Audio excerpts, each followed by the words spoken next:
She walked into his tower carrying the one secret that could destroy them both, a 7-month pregnancy and divorce papers that would never be signed. Mara Whitmore had survived 10 months in hiding, but the moment Dominic Vale's cold eyes found the curve of her belly, she knew the most dangerous part wasn't escaping his world. It was walking back into it. If you want to know whether love can survive betrayal, bullets, and the weight of an empire built on blood, stay with me until the very end. Hit that like button and drop a comment telling me what city you're watching from. I want to see how far this story travels. The glass elevator climbed 73 floors in silence, each passing second tightening the knot in Mara's chest. She kept her hand pressed against her belly, feeling the flutter of movement beneath her palm, a reminder that she wasn't alone anymore, that the decision she'd made 10 months ago had consequences that grew heavier with each passing day. The divorce papers felt like lead in her bag. Outside the tinted windows, the city sprawled beneath a gunmetal sky, indifferent and endless. Somewhere down there, in the maze of streets and shadows, was the woman she'd been before Dominic Vale, before the whirlwind romance that had felt like falling and flying at the same time, before the wedding that had bound her to the most dangerous man in the city, before the night she'd realized that loving him might cost her everything. 10 months. She'd lasted 10 months in hiding, moving from one borrowed apartment to another, always looking over her shoulder, always waiting for the knock on the door that never came. She told herself it was because Dominic didn't care enough to look. The truth was more complicated, more terrifying.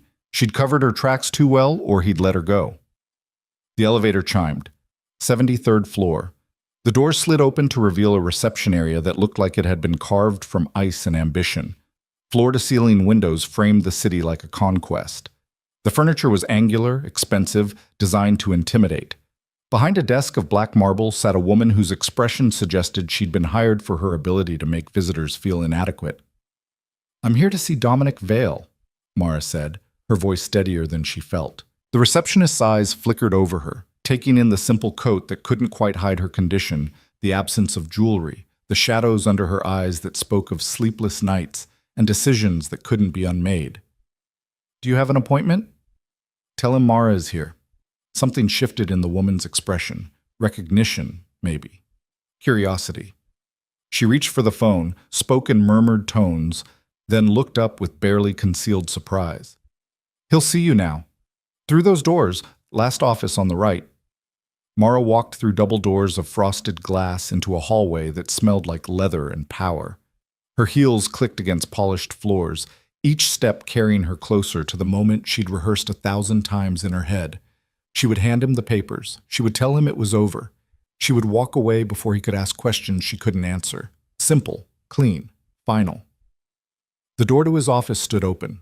Dominic Vale stood with his back to the entrance, silhouetted against the floor-to-ceiling windows that offered a view of the empire he'd built from blood and ambition. Tall, broad-shouldered, perfectly still, he could have been carved from stone except for the barely perceptible tension in his shoulders. He knew she was there. He was making her wait. Mara stepped inside, and the door clicked shut behind her with the finality of a cell door closing. 10 months. His voice was exactly as she remembered, low, controlled, carrying an edge that could cut or caress depending on his mood. Not a word, not a message. You vanished like smoke. "I'm here now." "Are you?" He turned, and the breath caught in her throat.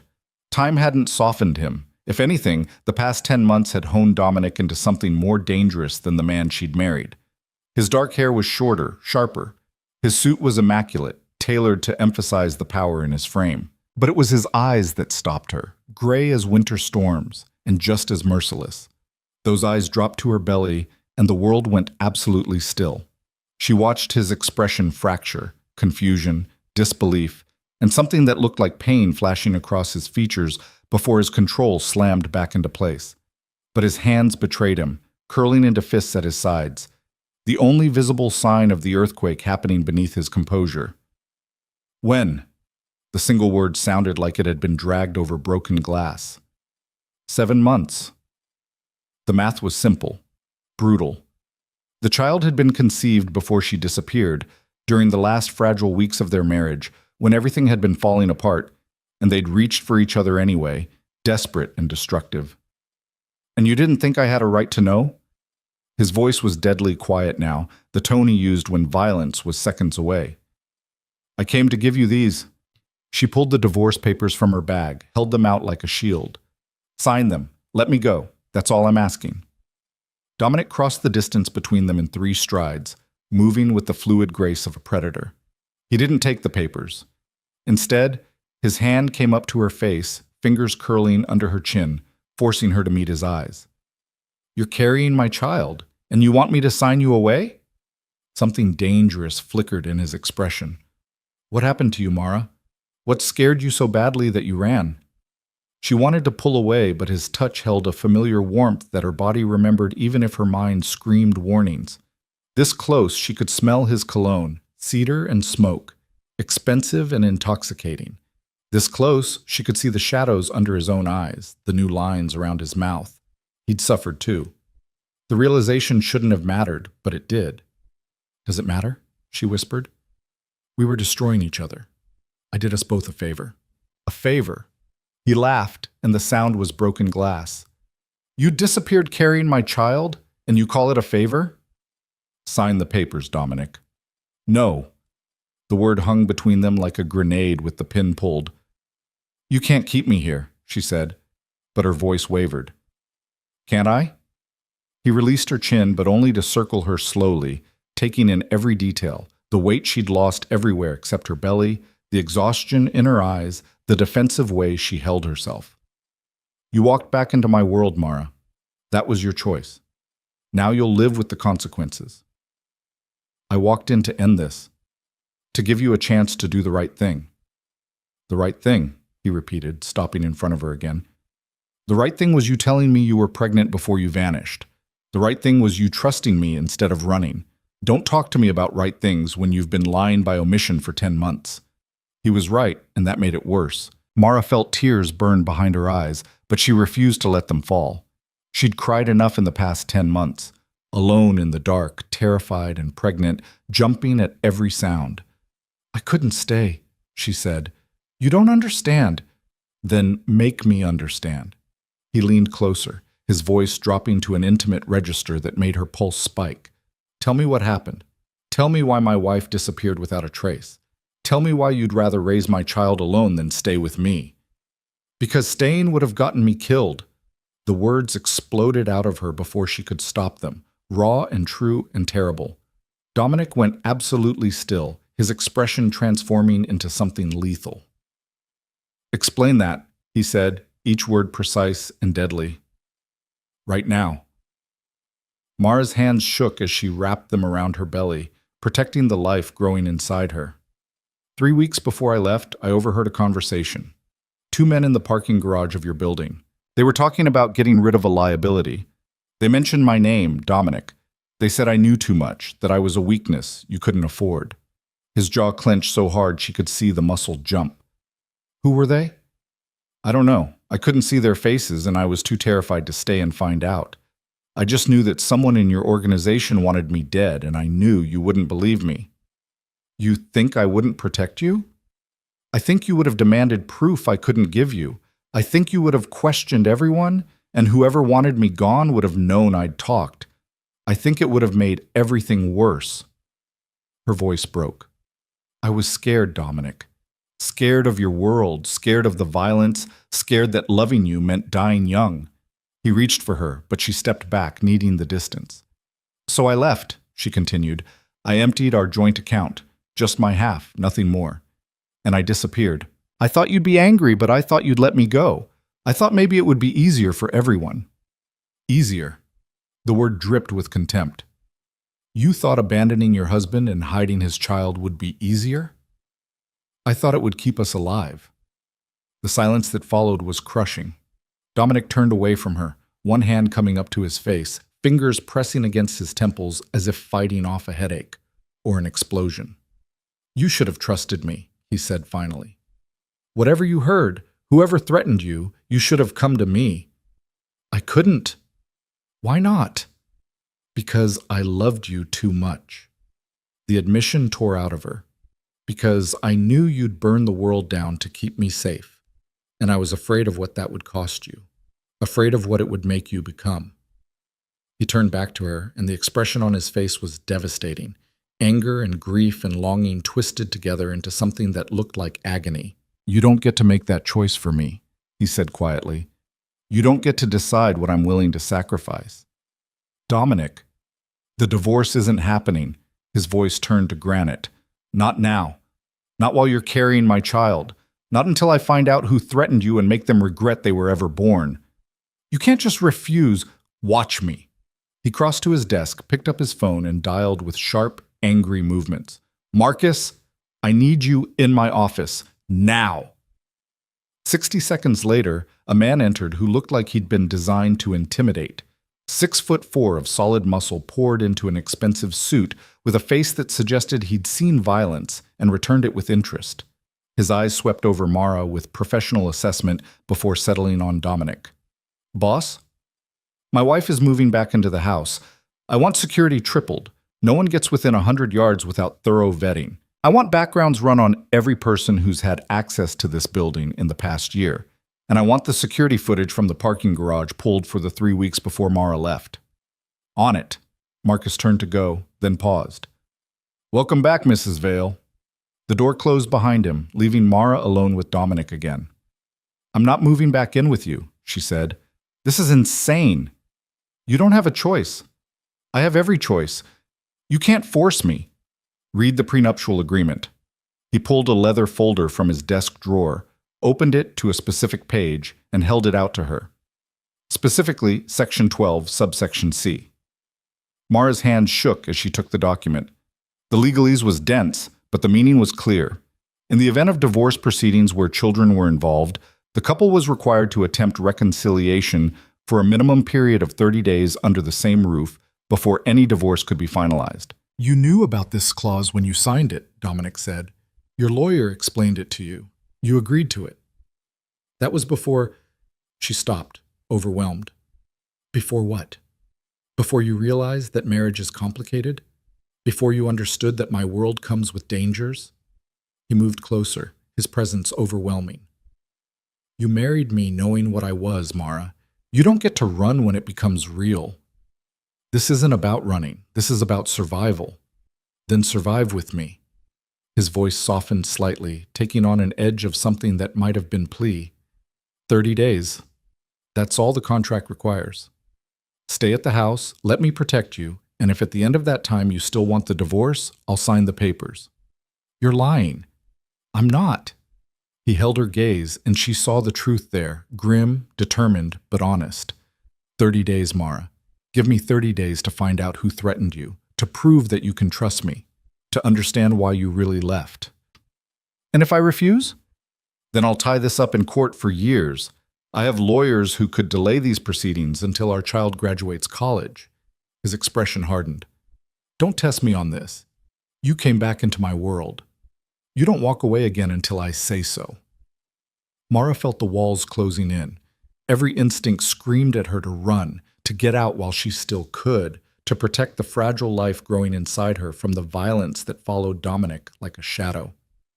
But she was 7 months pregnant, exhausted, and nearly out of money. The friends who'd sheltered her were growing nervous. The borrowed time she'd been living on was running out. And God help her, part of her, the part that had loved him fiercely and completely, wanted to believe that maybe, just maybe, they could find their way back to each other. 30 days, she said finally. But separate bedrooms?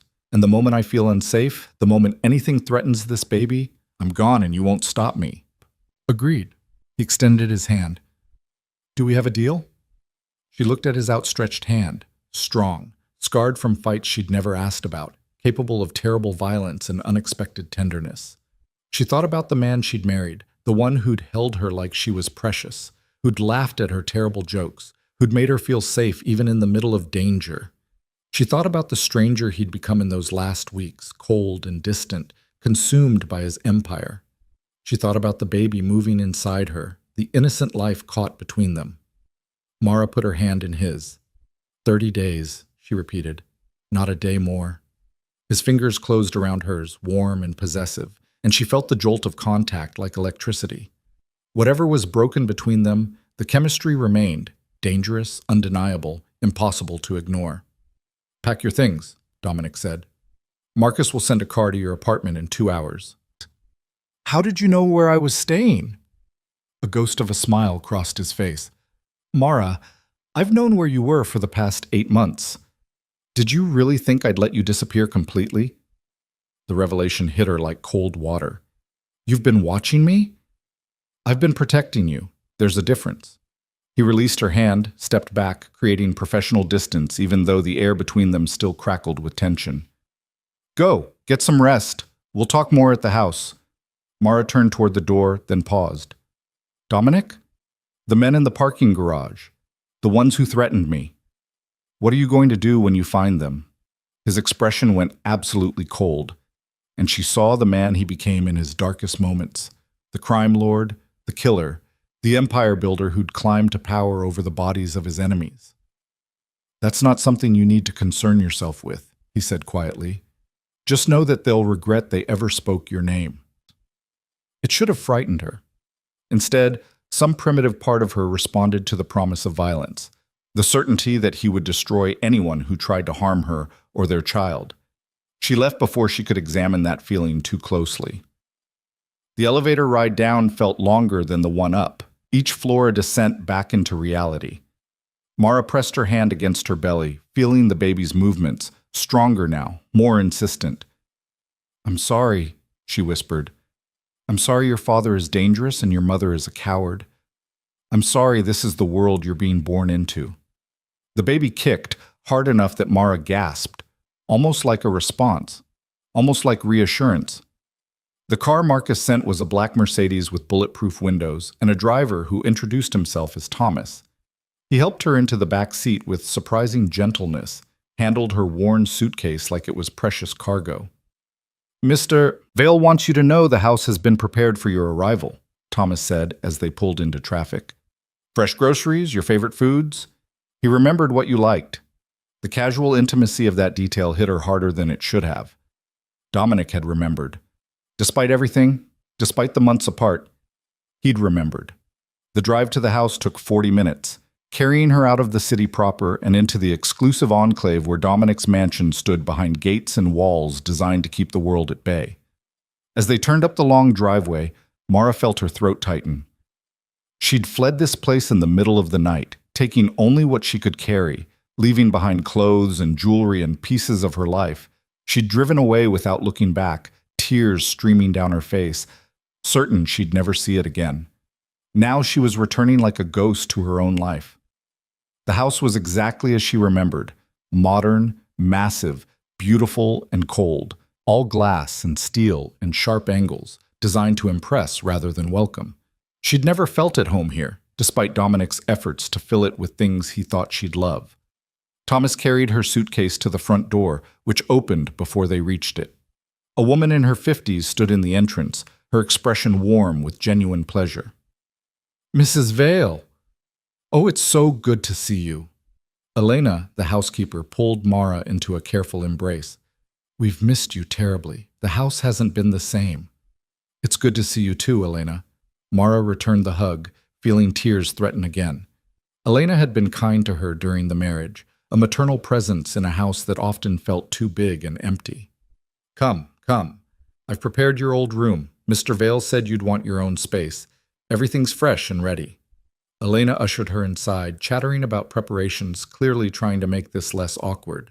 The interior of the house was pristine, elegant, utterly impersonal, except for the small touches Mara recognized from her time here. The flowers Elena always kept fresh, the soft throws on the leather furniture, the photographs that Dominic had allowed despite his preference for minimalism. There was a new photograph on the mantel. Mara stopped, staring at it. Their wedding day. She was laughing, her head thrown back, joy radiating from every line of her body. Dominic was looking at her with an expression of such raw tenderness that it hurt to see. She didn't remember this photo being taken, didn't remember ever seeing him look at her quite like that, unguarded, vulnerable, completely in love. He had it framed a month after you left, Elena said softly. Sits in here sometimes, just looking at it. Won't let me move it. Mara couldn't speak past the lump in her throat. Elena led her upstairs to a bedroom that had been hers in the early days of their marriage, before she'd moved into Dominic's room. It was beautiful, decorated in soft creams and blues with a window overlooking the gardens. The bed was made with fresh linens, flowers sat on the dresser, and someone had thoughtfully added pregnancy pillows. "I'll let you rest," Elena said. "Dinner is at 7 if you feel up to it. Mr. Vale will be home by then." Alone, Mara sank onto the bed and let the tears come. She cried for the marriage that had felt like a fairy tale before it became a nightmare. She cried for the fear that had driven her away. She cried for the baby who deserved parents who knew how to love each other without destruction. And she cried because coming back felt like both the safest and most dangerous thing she'd ever done. She must have dozed, because when she opened her eyes again, the light had changed and her phone showed it was 6:30. Mara dragged herself to the attached bathroom, wincing at her reflection, eyes swollen from crying, face pale, body exhausted. She showered, changed into clean clothes that actually fit, and tried to armor herself for dinner with Dominic. He was waiting in the dining room when she came down, standing by the window with a glass of whiskey in his hand. He changed too, the suit replaced by dark slacks and a black shirt with the sleeves rolled up, revealing forearms corded with muscle. Somehow he looked more dangerous in casual clothes, less businessman and more the street fighter he'd been before he built his empire. "You should sit," he said without turning around. "Doctor's orders. Pregnant women need to stay off their feet." "How do you know what doctor's orders are?"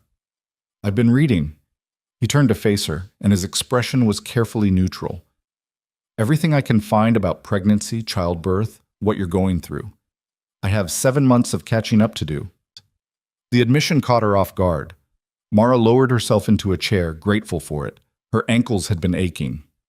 Elena appeared with dinner, grilled salmon, roasted vegetables, the kind of healthy meal Mara craved, but rarely had energy to prepare for herself.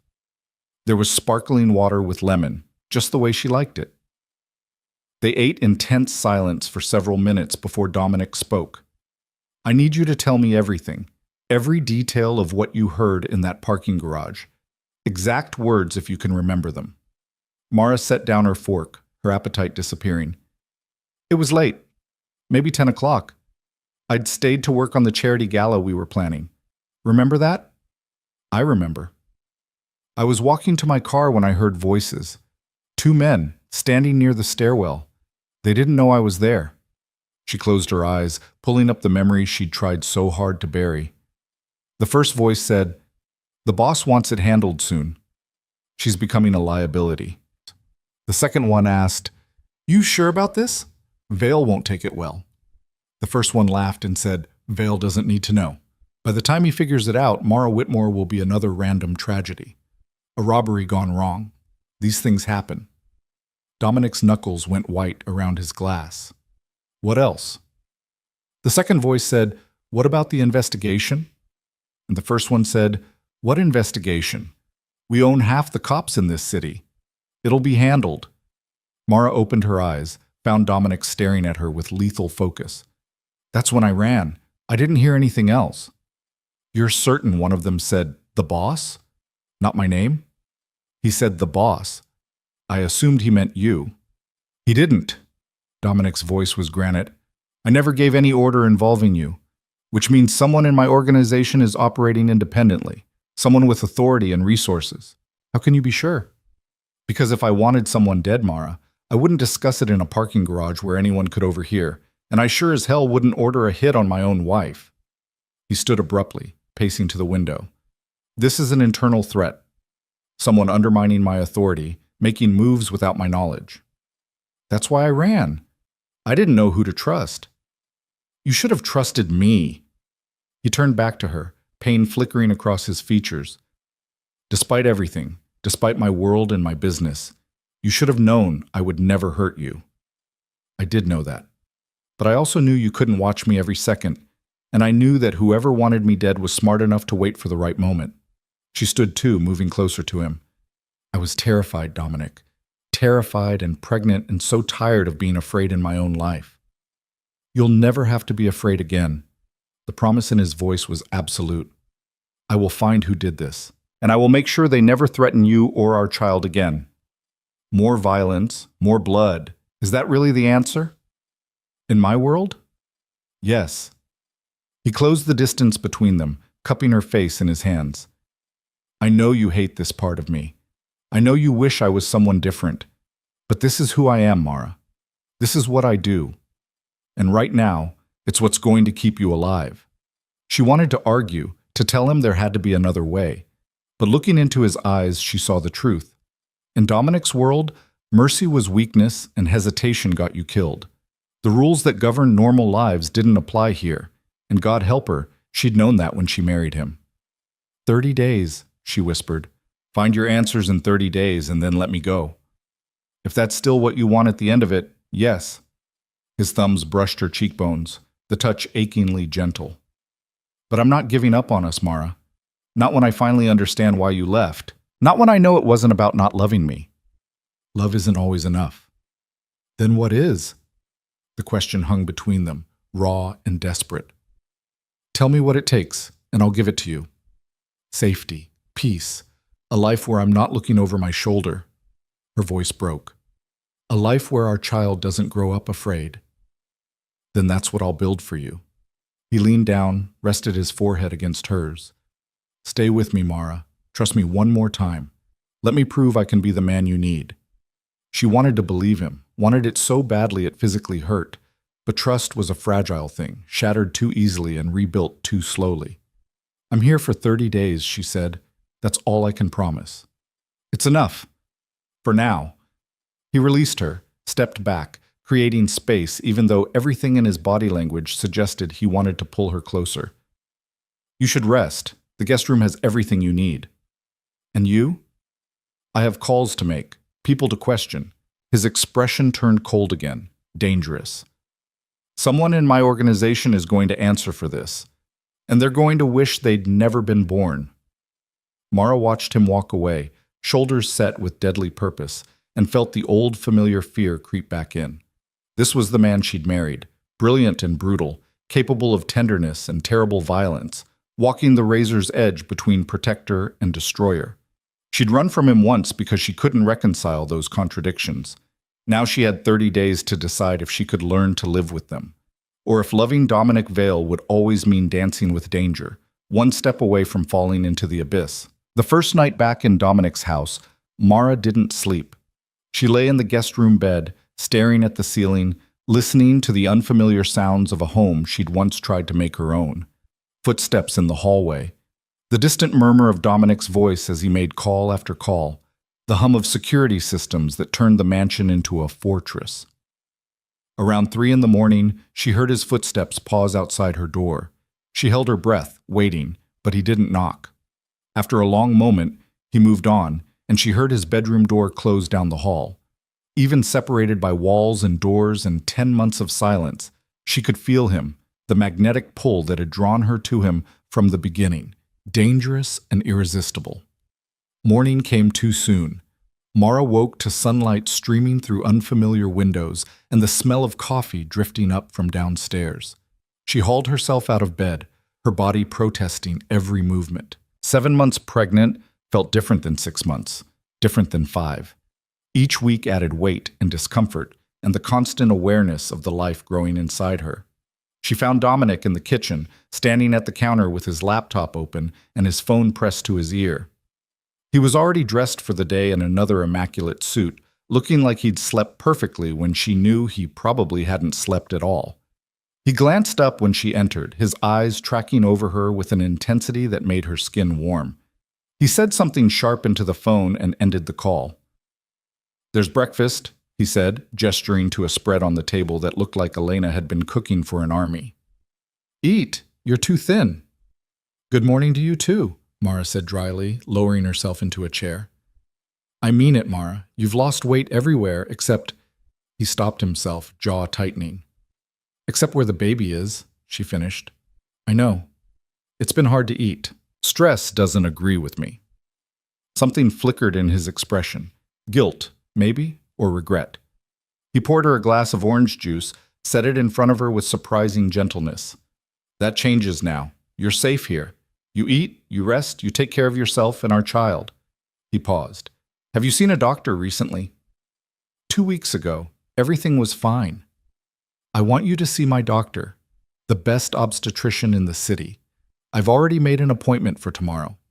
Mara bristled at his high-handedness, even as part of her was relieved to have someone else making decisions. You can't just take over my medical care without asking. I can, and I did. You can be angry about it after you've eaten. He sat down across from her, his laptop between them like a barricade. I spent the night pulling security footage and phone records, cross-referencing everyone who had access to the building in the weeks before you left. And there are 43 people who could have been in that parking garage at the right time. I'm narrowing it down. His expression turned grim. But I need you to do something for me. What? I need you to listen to some voice recordings. See if you recognize either of the men from that night. Mara's stomach clenched. She set down the toast she'd been about to bite into. You recorded your own people. I record everything. It's insurance. He turned the laptop toward her. I know this won't be pleasant, but if you can identify even one of them, it gives me a starting point. She stared at the screen, at the list of audio files marked with names and dates. The idea of listening to voices, trying to match them to a memory she'd tried to bury, made her feel sick. I'll try, she said quietly. But Dominic, what happens when you find them? That's not your concern. It is if it makes you into something I can't recognize. She met his eyes. I need you to promise me something. What? That you won't lose yourself in this. That revenge doesn't consume you. He was silent for a long moment, his expression unreadable. Then he reached across the table, his fingers brushing hers. I can't promise that, he said with brutal honesty. Someone threatened to kill you, to murder my wife and make it look like a random crime. That's not something I can forgive or forget. I know, but I need you to try, for our child's sake, for... She stopped, unable to say, for my sake, because she wasn't sure she had the right to ask anymore. For yours, he finished softly. I know. They sat in charged silence until Elena bustled in, breaking the tension with cheerful updates about the house and gentle scolding about Mara not eating enough. Dominic excused himself to make more calls, leaving Mara with a plate of food she forced herself to finish. The day stretched ahead, empty and uncertain. Mara wandered through the house, reacquainting herself with rooms that felt both familiar and foreign. The gym where Dominic worked out his demons, the library filled with books she suspected he never read, the living room with its magnificent fireplace that had never been lit while she lived here. She found herself in what had been her office, a sunny room overlooking the gardens where she'd tried to build a life that involved more than being Dominic Vale's wife. Her computer was gone, removed when she left, but everything else remained exactly as she'd left it. Awards from the charity work she'd done, photographs from events she'd organized, a half-finished grant proposal still sitting on the desk. It felt like looking at artifacts from someone else's life. I kept it exactly as you left it. Mara turned to find Dominic in the doorway, watching her with an expression she couldn't quite read. I thought maybe you'd want to continue your work, he continued. The charities have been asking about you. They miss you.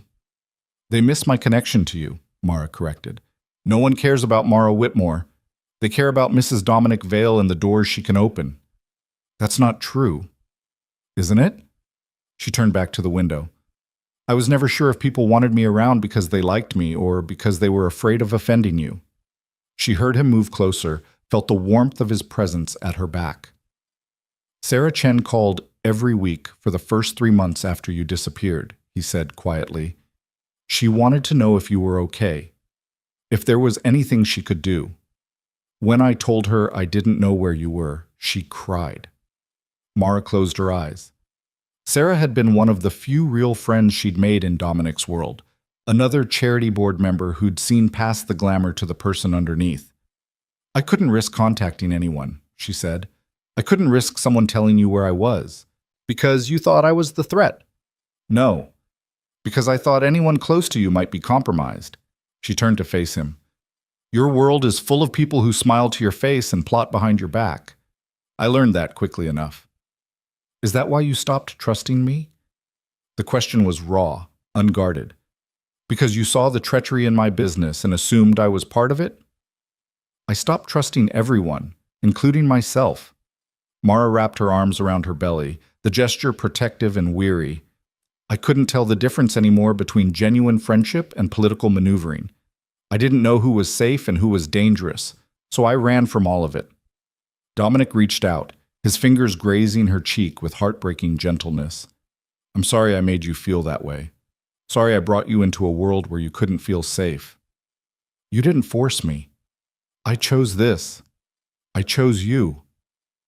She leaned into his touch despite her better judgment. I just didn't understand the cost until it was too late. His thumb brushed across her lower lip, and heat flared between them, instant, undeniable, dangerous as it had always been.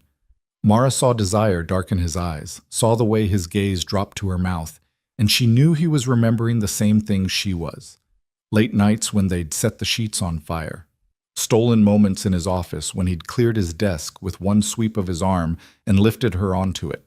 The desperate, consuming need that had defined the early days of their marriage. We can't, she whispered, even as her body swayed toward his. I know.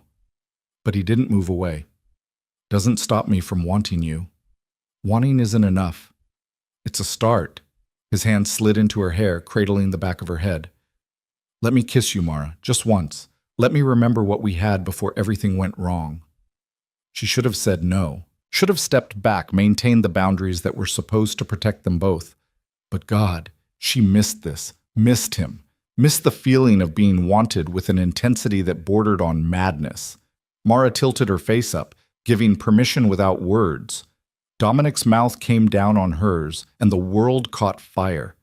The kiss was everything she remembered and nothing like it, familiar and strange, gentle and desperate, full of 10 months of longing and loss.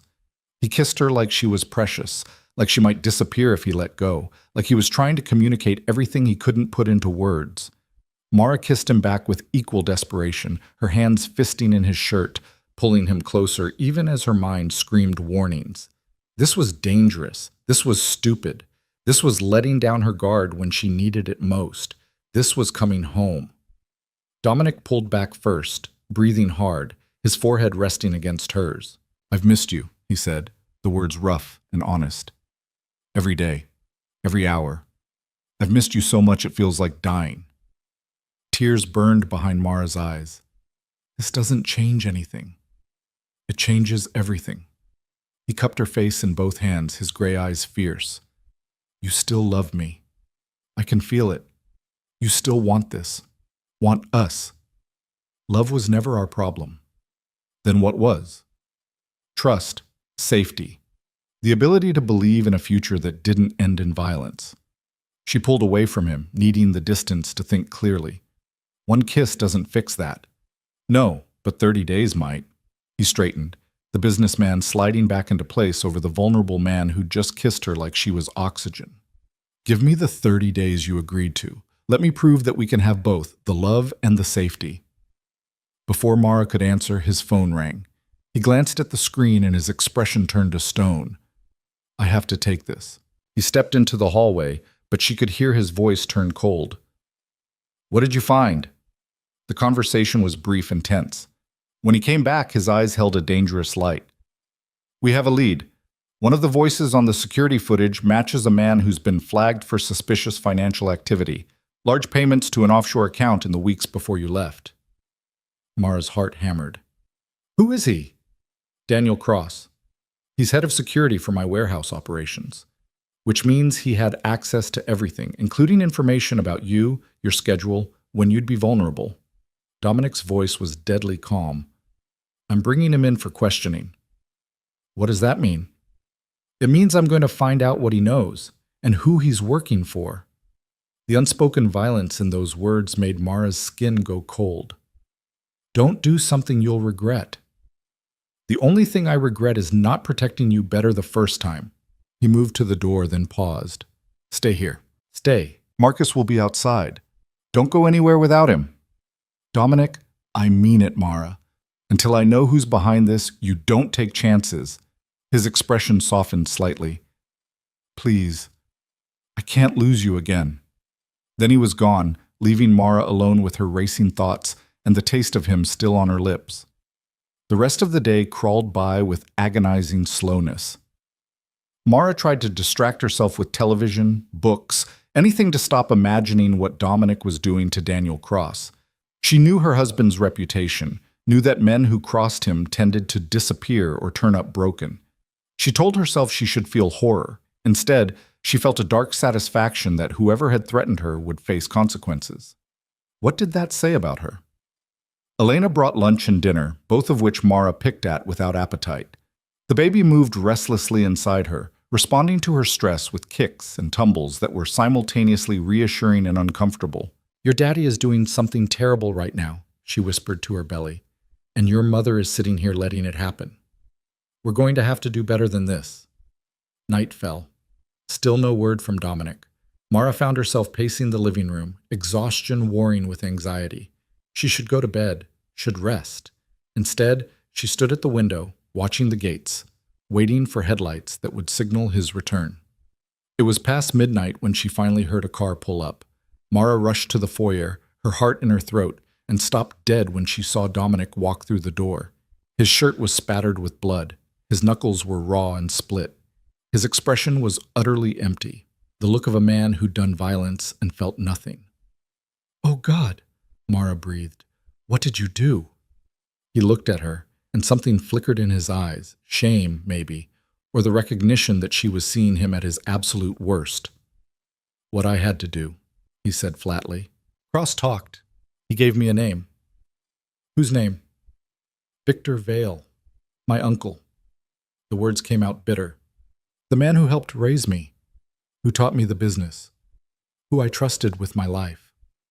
Mara's legs went weak. She grabbed the doorframe for support. "Your uncle ordered my death. Him and someone else, a partner. Cross didn't know who. That information was kept compartmentalized."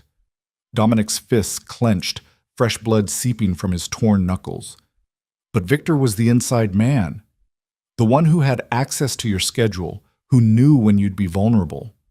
The one who wanted you gone. Why? What did I ever do to him?" "You made me weak." Dominic's voice was hollow. "That's what Cross said. Victor believed that loving you made me vulnerable, that you were a liability to the business, so he decided to eliminate you and make it look like a tragedy." Mara felt bile rise in her throat. "And now? Now Victor has 48 hours to settle his affairs before I end him." The cold finality in Dominic's voice was terrifying. "He betrayed me. He threatened my wife. That's not something I can overlook." "You're going to kill your own uncle." Without hesitation, he moved toward the stairs, favoring his left leg slightly. "He made his choice when he signed your death warrant. Now he lives with the consequences." "Dominic, wait." Mara caught his arm, and he stopped, looking down at where her fingers gripped his bloody shirt. "You're hurt." "I'm fine." "You're bleeding and limping. That's not fine." She tugged him toward the kitchen. "Let me at least clean you up." For a moment, she thought he'd refuse. Then his shoulders sagged slightly, and he let her lead him to the kitchen table. Mara gathered the first aid kit Elena kept under the sink and dampened a clean towel with warm water. "This is going to sting," she warned, reaching for his hands. "I've had worse." She cleaned the blood from his knuckles with careful strokes, her heart aching at the damage he'd inflicted on himself. The skin was torn in several places, bruises already forming. He didn't flinch, didn't react, just watched her with that empty expression that scared her more than anger would have. "Talk to me," she said softly. "Tell me what you're thinking." "I'm thinking that the man who raised me wanted to murder my wife. I'm thinking about how many times I left you vulnerable because I trusted the wrong people. I'm thinking about how close you came to dying because I was blind and stupid. You couldn't have known." "I should have known." His voice cracked slightly, the first hint of emotion breaking through. "I should have protected you better, should have made sure you felt safe enough to come to me instead of running." Mara set down the towel and took his face in her hands, forcing him to meet her eyes. "Listen to me. This is not your fault. Victor made his choices. The people who threatened me made their choices. You are not responsible for their evil. I'm responsible for bringing you into a world where people like Victor have power." His hands came up to cover hers, his touch gentle despite the violence still staining his skin. "I'm responsible for not seeing the threat until it was too late. You're seeing it now. You're dealing with it. She stroked her thumbs across his cheekbones. That has to count for something. Does it? Or am I just making things worse? He pulled her hands away from his face but didn't let go. You saw me tonight, Mara. You saw what I'm capable of, and you looked at me like I was a monster. I looked at you like I was scared. There's a difference.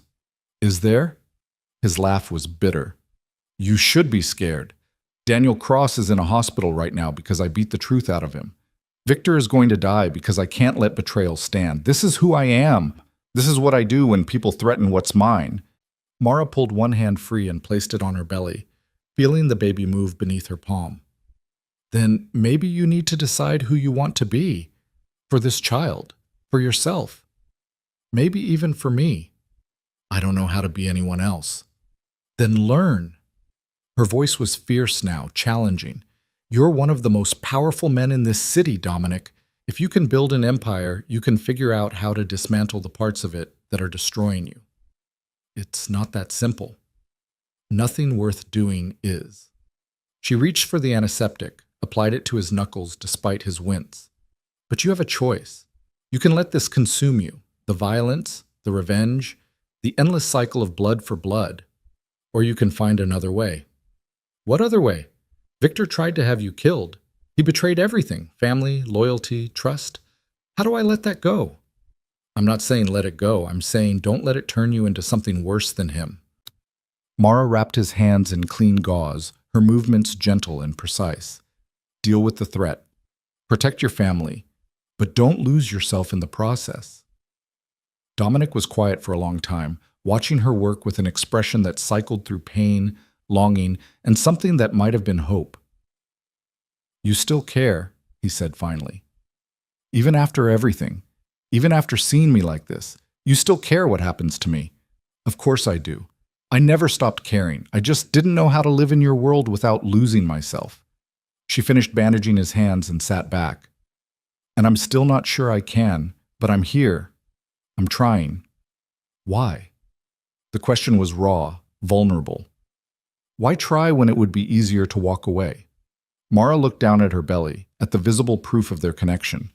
Because this baby deserves parents who tried everything before they gave up. Because part of me still believes we could be good together if we just figured out how. Because... She stopped, the admission catching in her throat. Because what? Because I still love you, you impossible, dangerous, infuriating man. And I hate that I do. The words came out angry and tender at once. I hate that I can't just turn it off. That I can't look at you without wanting you. That even now, even after everything, my heart still chooses you. Dominic's expression transformed. Grief and joy and desperate relief all crashing together. He reached for her, pulling her carefully into his arms, mindful of her belly between them. I love you too, he whispered against her hair. I never stopped. Even when you were gone, even when I was furious and hurt, I loved you. You're in my blood, Mara. You're part of me. She let herself lean into him, let herself take comfort in his strength and warmth. It felt dangerous and right, terrifying and inevitable. What happens now? She asked. Now I finish dealing with Victor. I root out anyone else who might be a threat. And I prove to you that I can build something better than what we had before. He pulled back enough to look at her. 28 days left. Give me 28 days to show you that we can make this work. And if you can't, then I'll sign the papers and let you go. But I won't stop loving you. I won't stop protecting you and our child. And I won't stop hoping that someday you'll come back. It was the most honest he'd ever been with her. No demands, no ultimatums, just raw truth laid bare between them. Okay, Mara said softly. 28 days. He kissed her then, soft and sweet and full of promise. Nothing like the desperate kiss from earlier. This was a new beginning, fragile and uncertain, but real. When they finally pulled apart, Dominic helped her to her feet. You should sleep. Tomorrow's the doctor's appointment, and you need rest. What about you? I have preparations to make. But I'll be here. I'm not going anywhere. He touched her face one last time. You're safe now, Mara, I swear it. She wanted to believe him. wanted to trust that this time would be different, that they could find their way back to each other without the violence and fear that had torn them apart.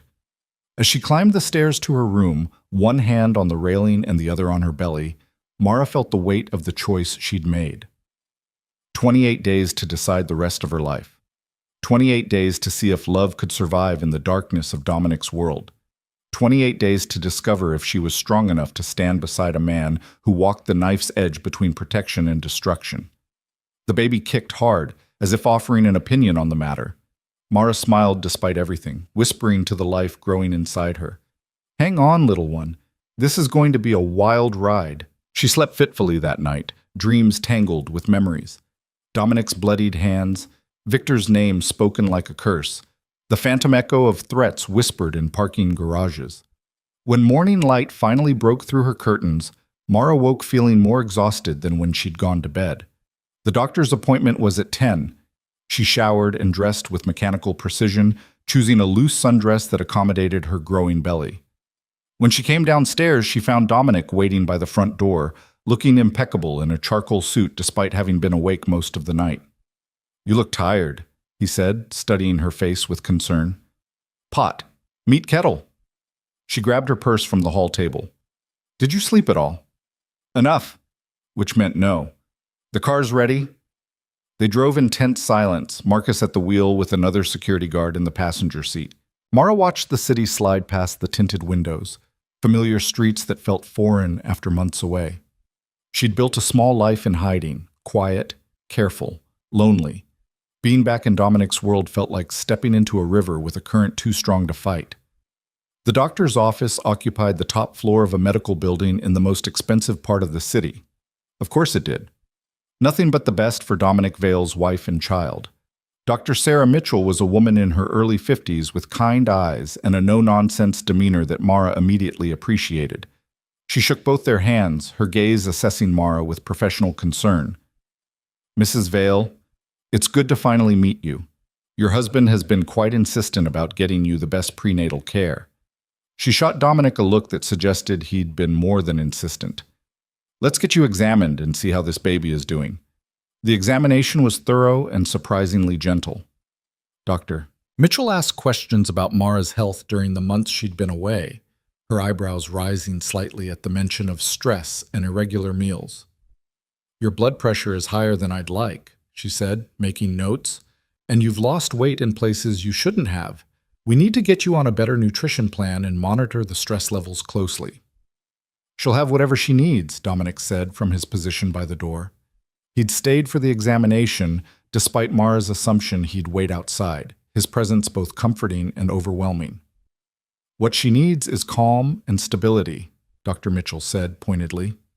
"Stress in the third trimester can lead to complications. Preterm labor, high blood pressure issues, problems with the placenta. We want to avoid all of that." "She'll have calm and stability," Dominic replied, his tone brooking no argument. Dr. Mitchell turned to Mara with a slight smile. "Is he always this intense?" "You have no idea," Mara said dryly, and the doctor laughed. The ultrasound came next, and Mara felt her heart clench as the image appeared on the screen, impossibly tiny and impossibly perfect, their daughter moving in the fluid darkness of her womb.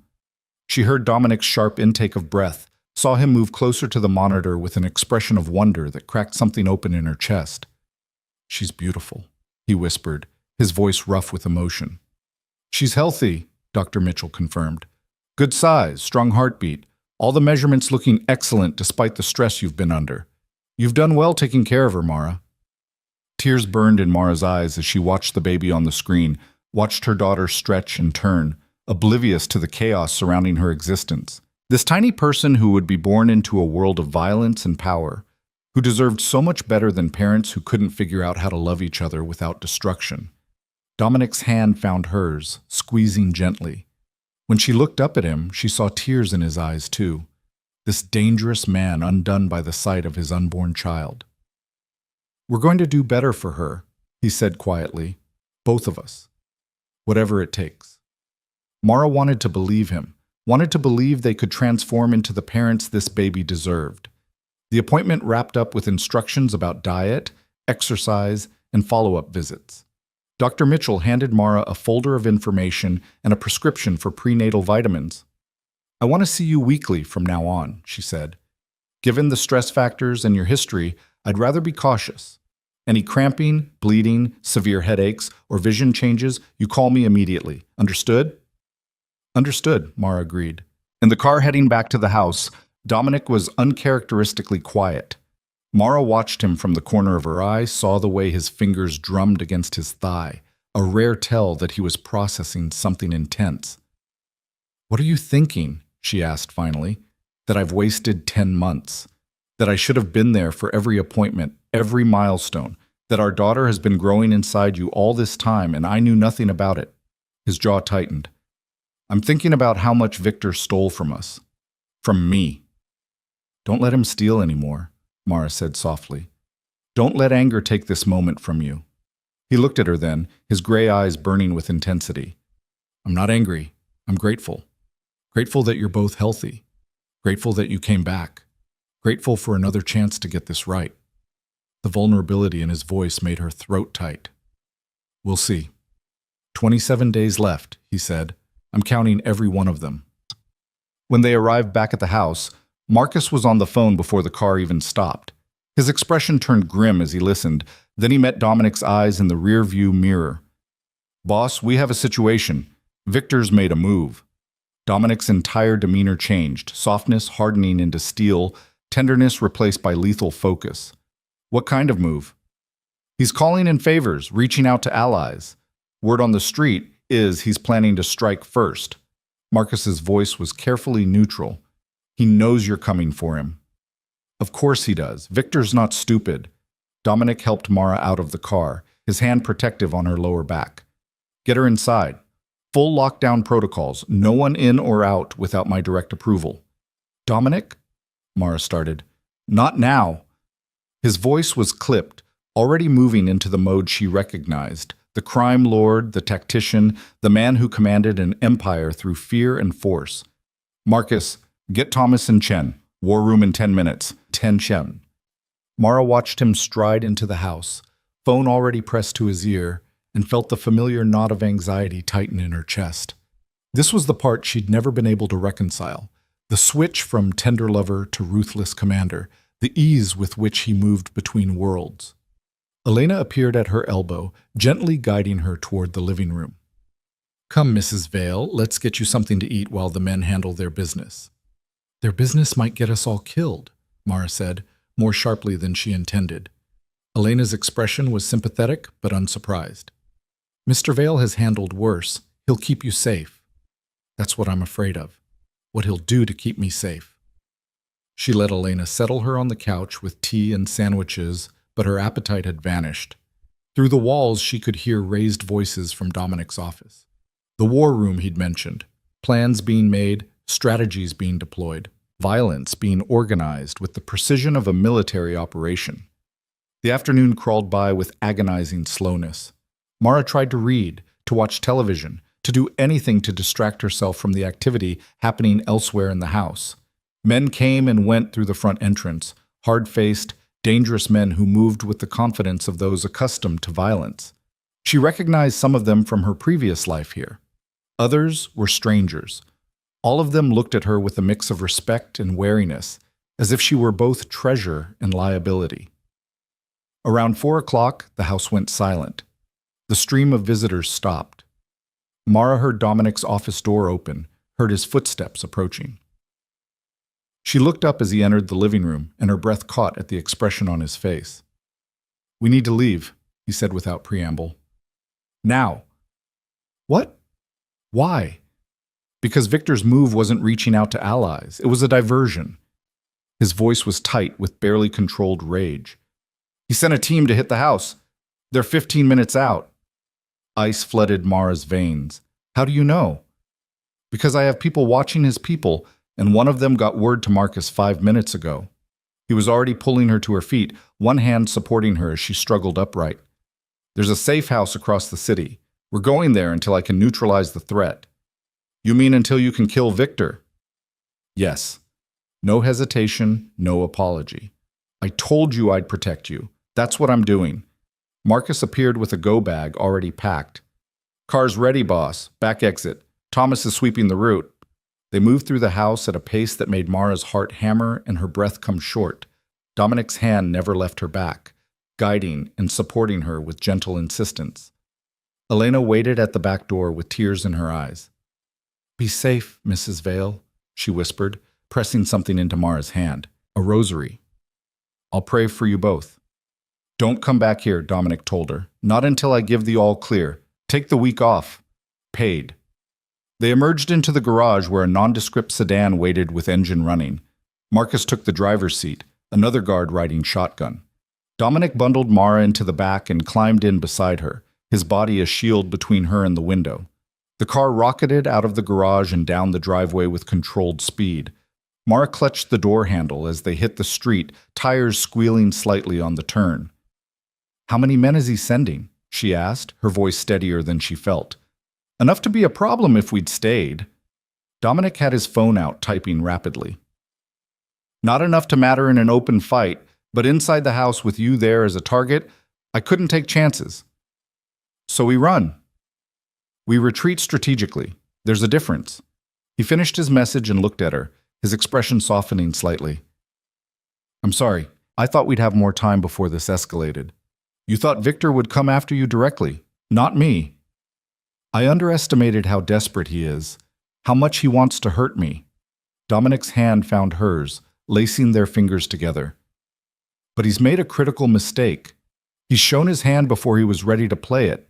Now I know exactly where he stands." Mara wanted to ask what that meant, what Dominic was planning, but the look in his eyes told her she didn't want to know the details. Instead, she focused on breathing, on keeping calm for the baby who kicked restlessly inside her. The drive took 30 minutes through routes that seemed deliberately convoluted. They doubled back twice, switched cars once in an underground garage, and finally pulled up to a building that looked like a converted warehouse in a neighborhood Mara didn't recognize. "It's secure," Dominic said, reading her expression. "Reinforced walls, advanced security system, supplies for 2 weeks if necessary. You'll be safe here." The interior was surprisingly comfortable. Industrial chic with exposed brick and modern furniture, a kitchen stocked with enough food for a small army, bedrooms that looked like they belonged in a luxury hotel rather than a safe house. "How many of these places do you have?" Mara asked as Dominic guided her to the master bedroom. "Enough. Comes with the territory." He set the go bag on the bed and turned to her. "I need you to stay here while I handle Victor. Marcus will be here with 2 others. You'll have everything you need." Fear spiked through her. "You're leaving?" "I have to finish this. Tonight, if possible. The longer Victor has to plan, the more dangerous he becomes." He cupped her face in his hands. "I can't have you in danger, Mara. I can't focus on what needs to be done if I'm worried about you. And I'm supposed to sit here wondering if you're coming back?" Her voice broke. "Wondering if our daughter will grow up without a father?" "I'm coming back. That's a promise."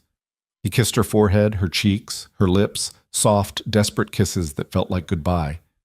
"But I need to end this. For you, for our child, for any chance we have at a future. Dominic, please, I love you." The words were fierce, final. "Whatever happens tonight, remember that I love you, that everything I'm doing is to keep you safe." Then he was gone, leaving her standing in the bedroom with tears streaming down her face and terror clawing at her chest. Marcus appeared in the doorway, his expression sympathetic. "He'll be fine, Mrs. Vale. I've seen him handle worse." "That's supposed to comfort me." "It's supposed to be the truth." He gestured toward the living area. "Come on, let's get you settled. Boss's orders. You eat dinner, take your vitamins, and try to rest." Mara let him lead her back to the main room, too numb to argue. 2 other guards were positioned by the windows and door, young men with hard eyes and the kind of readiness that suggested they knew how to use the weapons she could see holstered under their jackets. This was her life now. Hiding in safe houses while Dominic went to war with his own uncle. Surrounded by armed guards while violence played out in the shadows of the city. Waiting to find out if the man she loved would come home or if she'd be raising their daughter alone. Elena had packed the go bag with Mara's things. Comfortable clothes, toiletries, the prenatal vitamins from Dr. Mitchell. At the bottom, wrapped in tissue paper, was the framed photograph from the mantel, their wedding day. Dominic looking at her with unguarded love. Mara traced his face with one finger, remembering that moment. The way he'd whispered his vows like they were sacred, the way he'd kissed her like she was his salvation, the way she'd felt invincible in his arms. How had they gone from that to this? Hours passed with agonizing slowness. Marcus made her eat, made her drink water, made her take her vitamins like she was a child who needed supervision. She knew he was following orders, knew Dominic had probably been explicit about her care, but it still chafed. Around midnight, her phone buzzed. A text from an unknown number. "It's done. Victor won't be a threat anymore. Coming to you soon." Mara stared at the message, relief and horror warring inside her. Victor was dead. Dominic had killed his own uncle. The violence she'd feared, the darkness she'd run from, had played out exactly as she'd known it would, and she was relieved. What did that make her? Marcus's phone rang. He answered with clipped efficiency, listened, then visibly relaxed. "Understood. We'll be ready." "He's okay?" Mara asked, needing to hear it confirmed. "He's fine. On his way here now." Marcus allowed himself a small smile. "Told you he'd handled worse." 20 minutes later, she heard the security system disengage, heard the front door open. Mara was on her feet before she could think, rushing toward the entrance despite Marcus's half-hearted protest. Dominic stood in the doorway, and her heart stuttered. He looked exhausted, face drawn, eyes shadowed, shoulders carrying the weight of what he'd done. But he was whole, alive, home.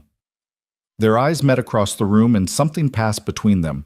Understanding, grief, relief, all tangled together. "It's over," he said quietly. "Victor's dead. His allies scattered. The threat is neutralized." Mara crossed to him in 3 strides and wrapped her arms around him, not caring about Marcus or the guards or anything except the solid warmth of Dominic against her. He held her tight, his face buried in her hair, his breath coming in shuddering gasps that might have been sobs.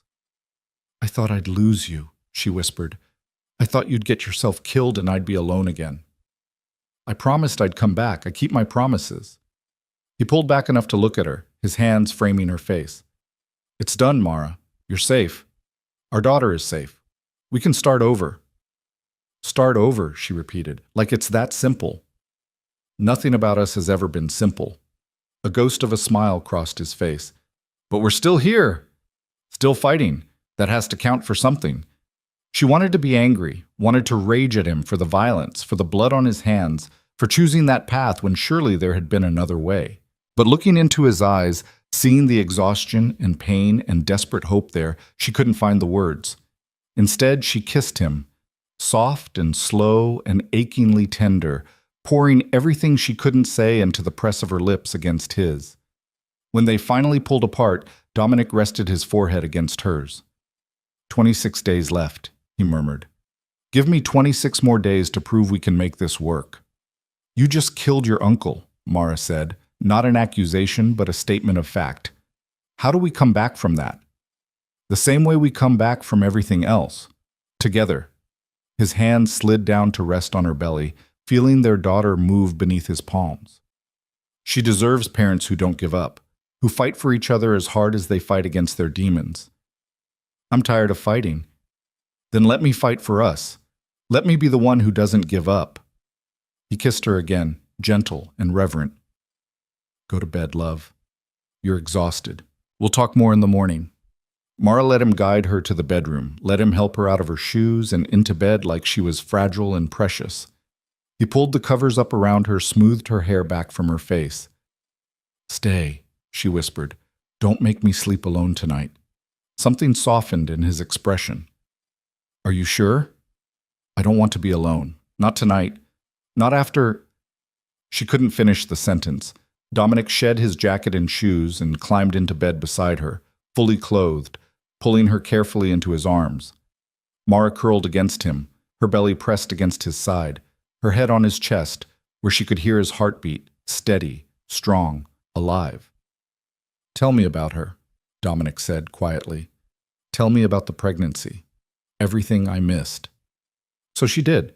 She told him about the morning sickness that had lasted into the 5th month, about the first time she'd felt the baby move and had cried because she was experiencing it alone. She told him about the midnight cravings for pickles and ice cream, about the exhaustion that made her sleep 14 hours a day, about the doctor's appointments where she'd held her breath waiting for confirmation that everything was okay. She told him about the fear, constant, gnawing fear that someone would find her, that the baby would be hurt, that she was making terrible choices that would impact an innocent life. And she told him about the love, fierce, overwhelming, transformative love for a person she hadn't even met yet, love that made her understand for the first time what it meant to be willing to die for someone. Dominic listened without interrupting, his hand making slow circles on her back, his breathing deep and even. When she finally ran out of words, the silence between them was comfortable rather than tense. "I'm sorry I wasn't there," he said finally. "Sorry you had to go through all of that alone. Sorry I let you down." "You didn't let me down. I ran away before you had a chance to try." Mara tilted her face up to look at him. "We both made mistakes, but maybe we can stop making them now." "Maybe," he agreed, "if we're lucky and stubborn and willing to do the work." "Are you? Willing to do the work? For you? For our daughter?" His arms tightened around her. "I'd do anything, be anyone. Burn the whole world down if that's what it took." "That's the problem, though," Mara said softly. "I don't need you to burn the world. I need you to build something better, something that doesn't require violence and fear to survive." "I don't know if I know how to do that." "Then learn. For her, if not for me." She placed her hand over his where it rested on her belly. "She deserves a father who knows how to be gentle, who can show her what strength looks like without weapons." "I can try," Dominic said, and the vulnerability in his voice broke her heart. "I'll probably fail sometimes, probably make mistakes. But I'll try, Mara. For both of you, I'll try." It wasn't a promise of transformation, wasn't a guarantee that everything would be perfect, but it was honest, and right now, honesty was all she needed. "That's enough," she whispered. "Trying is enough." She felt him relax beneath her, some of the terrible tension leaving his body. His hand resumed its slow circles on her back, soothing and tender, and Mara felt herself drifting towards sleep for the first time in days, without fear keeping her awake. "Dominic?" she murmured, half asleep. "Hmm? Don't let me go, not tonight. Just hold me, and let me pretend everything's okay." His arms tightened, pulling her impossibly closer. "I've got you, love. I'm not letting go." And for that one night, surrounded by danger but safe in his arms, Mara let herself believe him. She woke sometime before dawn to find Dominic awake beside her, his gray eyes watching her in the dim light filtering through the blinds. "You should be sleeping," she said, her voice rough with sleep. "Can't. Too busy watching you." His finger traced the curve of her cheek. "I keep thinking about how close I came to losing you, to never knowing about our daughter, to spending the rest of my life wondering where you were. But you didn't lose me. I'm here. For 26 more days, then you might walk away forever." Mara pushed herself up on one elbow, studying his face in the half-light. "Do you really think I could walk away now? After everything?" "I don't know. Can you?" The question was raw, unguarded. "Can you really accept who I am, what I do, the world I operate in? Or are we just delaying the inevitable?" She wanted to give him easy reassurance, but they'd both had enough of lies and half-truths. "I don't know either. I know I love you. I know I want to believe we can make this work, but I also know I can't live in constant fear. Can't raise our daughter in a world where violence is always one wrong word away." "What if I walked away?" The word seemed to cost him. "From all of it. The business, the empire, everything that makes me who I am." Mara's breath caught. "You can't mean that." "Why not? If it's a choice between power and you, between my empire and my family, why can't I choose differently?" His hand found hers, lacing their fingers together. "Victor's dead. His allies are scattered. I've consolidated enough power that walking away wouldn't leave a vacuum. I could do it, Mara.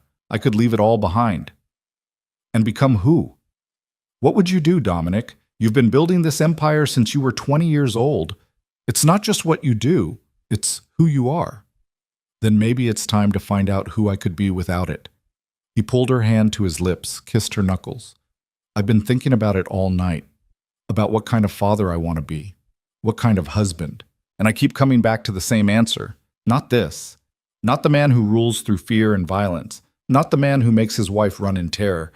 Tears burned in Mara's eyes. You'd really give it all up? For me? For us?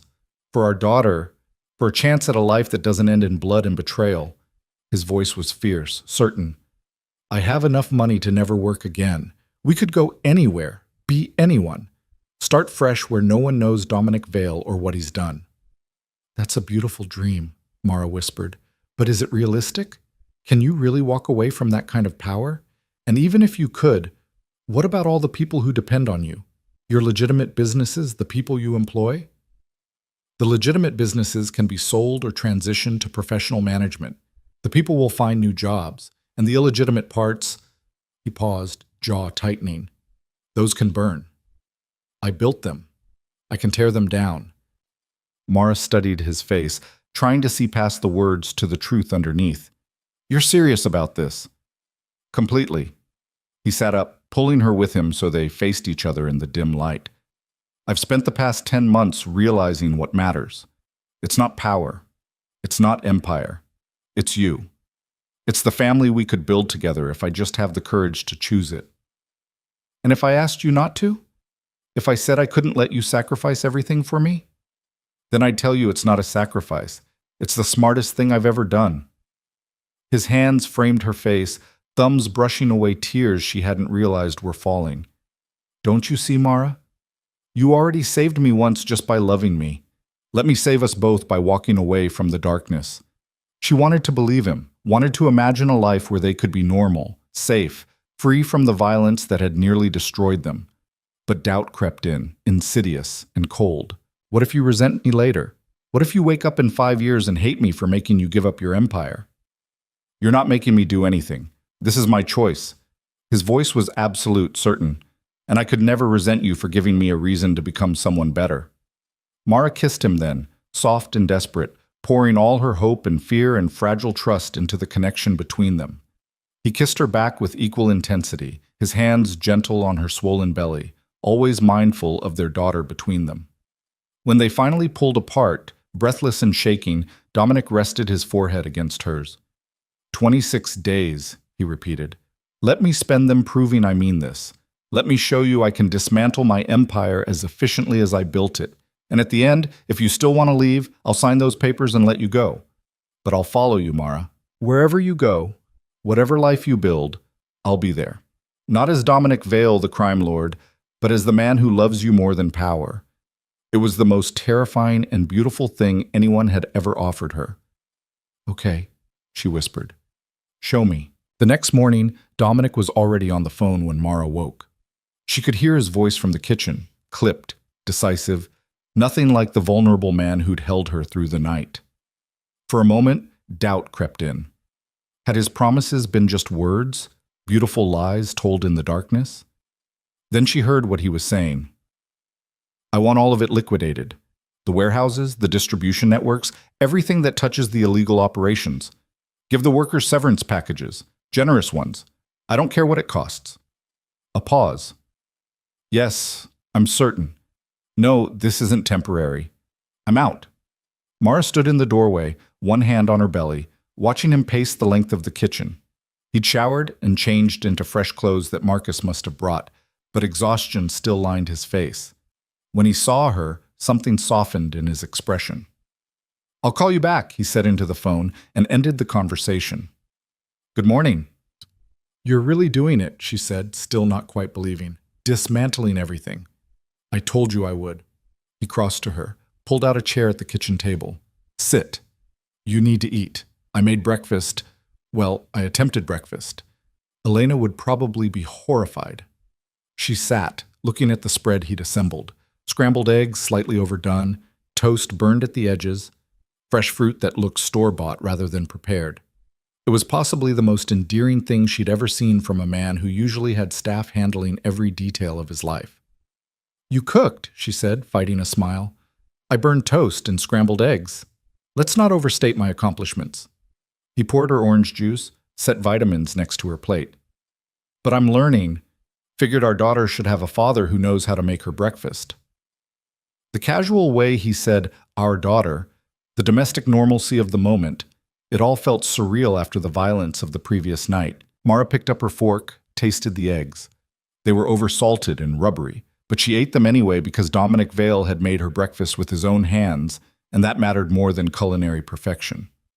What happens now? She asked between bites. With the business, I mean. You can't just walk away without consequences. There will be consequences. People who relied on me for work, for protection, for power, they'll scramble to fill the vacuum. Some of them will succeed. Others will fail spectacularly. He sat across from her with coffee. But that's not my problem anymore. I'm choosing you, Mara. I'm choosing our family. Let someone else play king of the underworld. And the legitimate businesses? The restaurants? The real estate holdings? Those I'm keeping, but transitioning to professional management. I'll be an investor, not an operator. Present at board meetings, making strategic decisions, but not running day-to-day operations. He reached across the table, took her hand.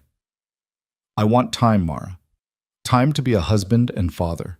Time to figure out who I am when I'm not constantly fighting for power. She wanted to ask if he was scared, if walking away from everything he'd built terrified him the way it terrified her. But looking at his face, she saw determination rather than fear. The same ruthless focus he'd once applied to building his empire now directed toward tearing it down. How long will it take, she asked, to fully extract myself? Maybe 2 weeks. I'm not doing this halfway. When I'm out, I'm completely out. No back channels, no secret influence, no emergency callbacks. His thumb traced circles on her palm. I want a clean break. For all of us. Marcus appeared in the doorway, his expression carefully neutral. Boss, we need to talk about security protocols. If you're really stepping away, there are people who might see that as opportunity. Then let them see it as opportunity. I'm not interested in holding power through fear anymore. Dominic's voice was firm. Increase security around Mara and the house, but I'm done with preemptive strikes and showing strength. If someone comes at us directly, we defend. Otherwise, we let it go. Marcus looked like he wanted to argue, but thought better of it. Understood. I'll brief the team. After he left, Mara studied Dominic with new eyes. You're really changing everything. I'm trying to become the man you need me to be, the man our daughter deserves. He stood, pulled her gently to her feet. Come on. There's something I want to show you. He led her to the safe house's second bedroom, which she'd assumed was just another sleeping space. Instead, she found it transformed. The bed pushed against one wall, and in the center of the room, boxes upon boxes of baby supplies. A crib still in its packaging, a changing table, stacks of tiny clothes and soft pastels, blankets and toys, and more items than one baby could possibly need. When did you... Mara's voice caught. Last night, after you fell asleep. I called a 24-hour service, had them deliver everything. He moved to the crib box, running his hand over the packaging. I realized I'd missed so much already. Didn't want to miss preparing a space for her. Even if it's just temporary, even if we move back to the house or somewhere else entirely, I wanted her to have a room.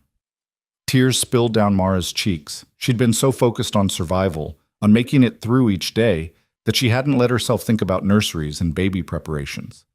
Seeing it all here, purchased by a man trying desperately to prove he could be a father, broke something open inside her.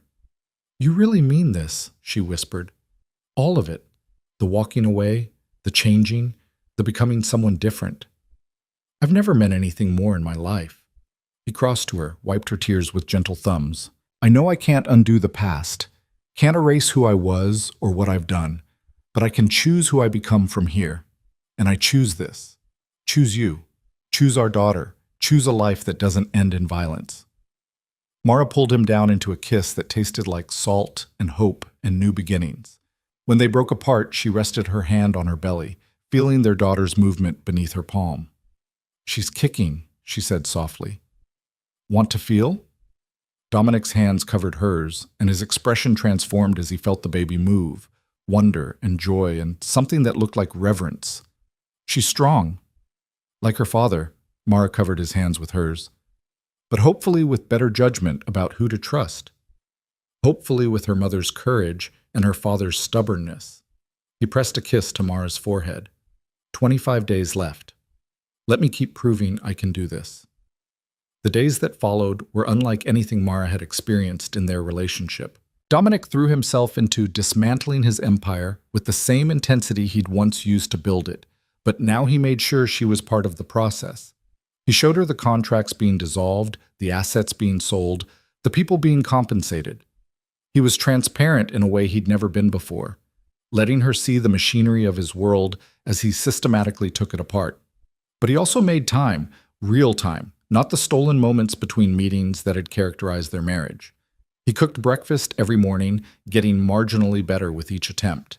He insisted on attending another doctor's appointment where Dr. Mitchell pronounced both Mara and the baby healthy and thriving. He sat with her in the evenings, reading pregnancy books and asking questions about childbirth that ranged from practical to absurd. "It says here the baby can hear us," he said one night, looking up from a book about fetal development. "Should we be reading to her?" "If you want to," Mara said, amused by his earnestness. So he read, not children's books because they didn't have any yet, but whatever was at hand. Business journals, the news. Once, memorably, the instruction manual for assembling the crib. Their daughter was going to be born knowing corporate jargon and furniture assembly terminology. On the 5th day, Sarah Chen called. Mara stared at her phone, surprised to see the name after so many months of silence. "It's okay," Dominic said, looking up from his laptop where he was reviewing the sale of a warehouse. "Answer it. You don't have to hide anymore." Mara accepted the call with shaking hands. "Sarah?" "Oh my God, Mara!" Sarah's voice was thick with tears. "I've been so worried. Dominic said you were back, that you were safe, but I needed to hear your voice. I'm okay, we're okay." "We?" Sarah's voice rose with excitement. Is there a baby?" Mara laughed despite herself. 7.5 months pregnant. A girl. The squeal that came through the phone made her pull it away from her ear. Dominic grinned from across the room, clearly hearing Sarah's reaction. They talked for an hour, Sarah catching her up on the charity work, the people who'd asked about her, the gala that had been postponed indefinitely when Mara disappeared. It felt like coming home to a part of herself she'd thought lost forever. When she finally hung up, Dominic was watching her with a soft expression. "That sounded good," he said. "It was. I missed her, missed having friends." Mara set her phone down. "I didn't realize how isolated I'd become until I was gone." "That's changing, all of it." He closed his laptop, gave her his full attention. "I want you to have your life back, Mara. Your friends, your work, your independence. I don't want to be the man who makes you small." "You never meant to, but your world is—" She paused, searching for words. "Overwhelming, all-consuming. It's hard to maintain an identity when you're married to someone like you." "Someone like me," he repeated. "A crime lord, a killer, a man who rules through fear." "Someone powerful," she corrected gently. "Someone whose presence fills every room, someone people are afraid to contradict." She moved to sit beside him on the couch. "I love you, Dominic. But loving you has always felt like standing too close to the sun, beautiful and dangerous and likely to burn. Then I need to learn how to be less sun and more— What?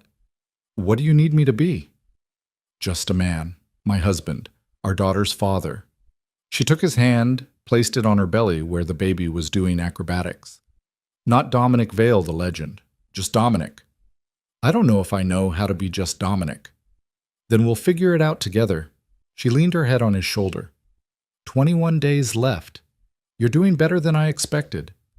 "High praise," he said dryly, but she could hear the smile in his voice. On day 12, Celeste Rowan showed up at the safe house.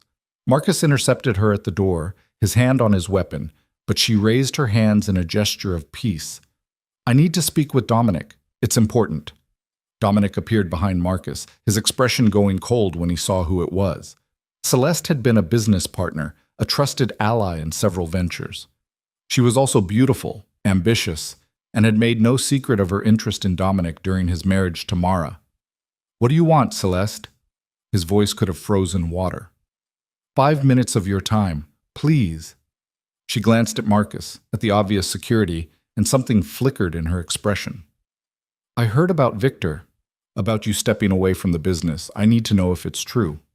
It's true, and it doesn't concern you. But it does, because I was part of it.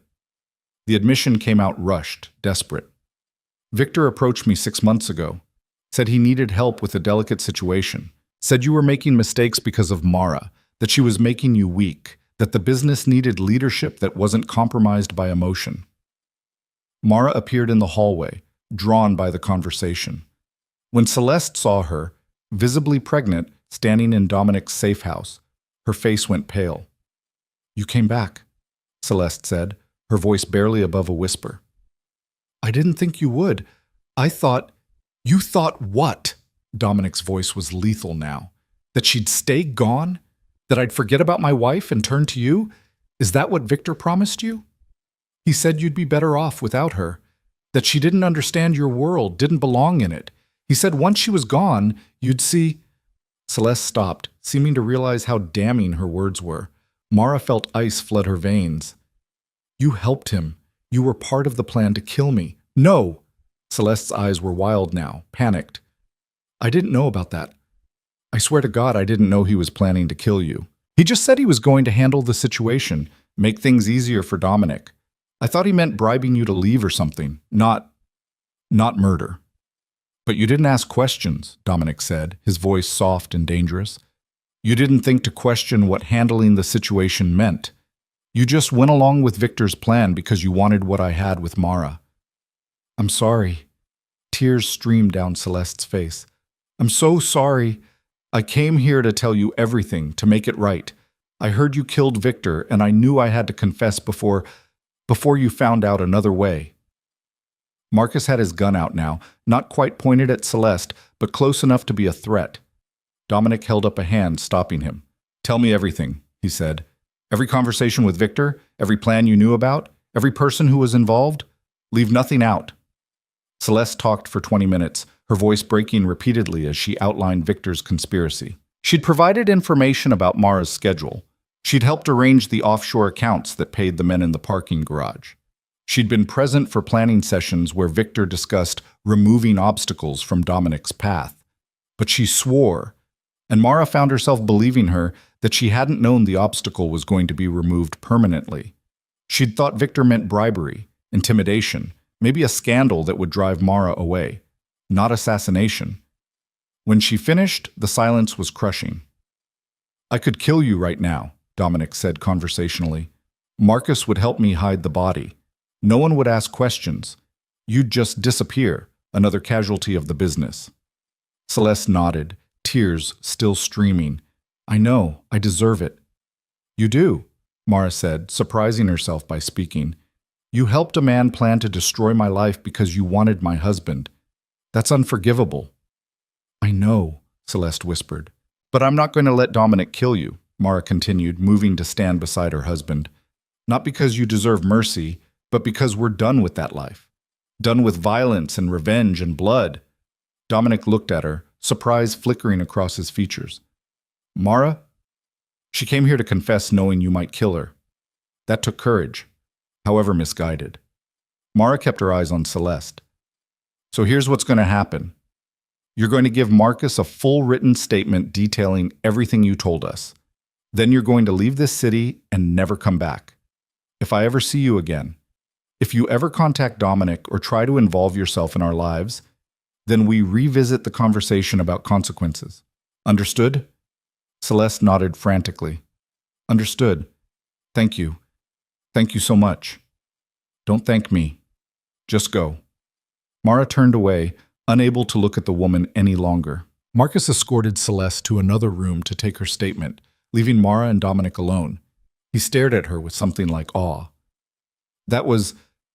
"You just showed her more mercy than she deserved." "I showed her the mercy you're trying to learn," Mara said. "The mercy that chooses life over death when possible. Isn't that what we're working toward?" "You're right. You're absolutely right." He pulled her into his arms, careful of her belly. "But God, part of me wanted to make her pay for what she did to you." "I know, but that's the old Dominic talking, the new one, the one who's going to be a father in 2 months. He finds a different way."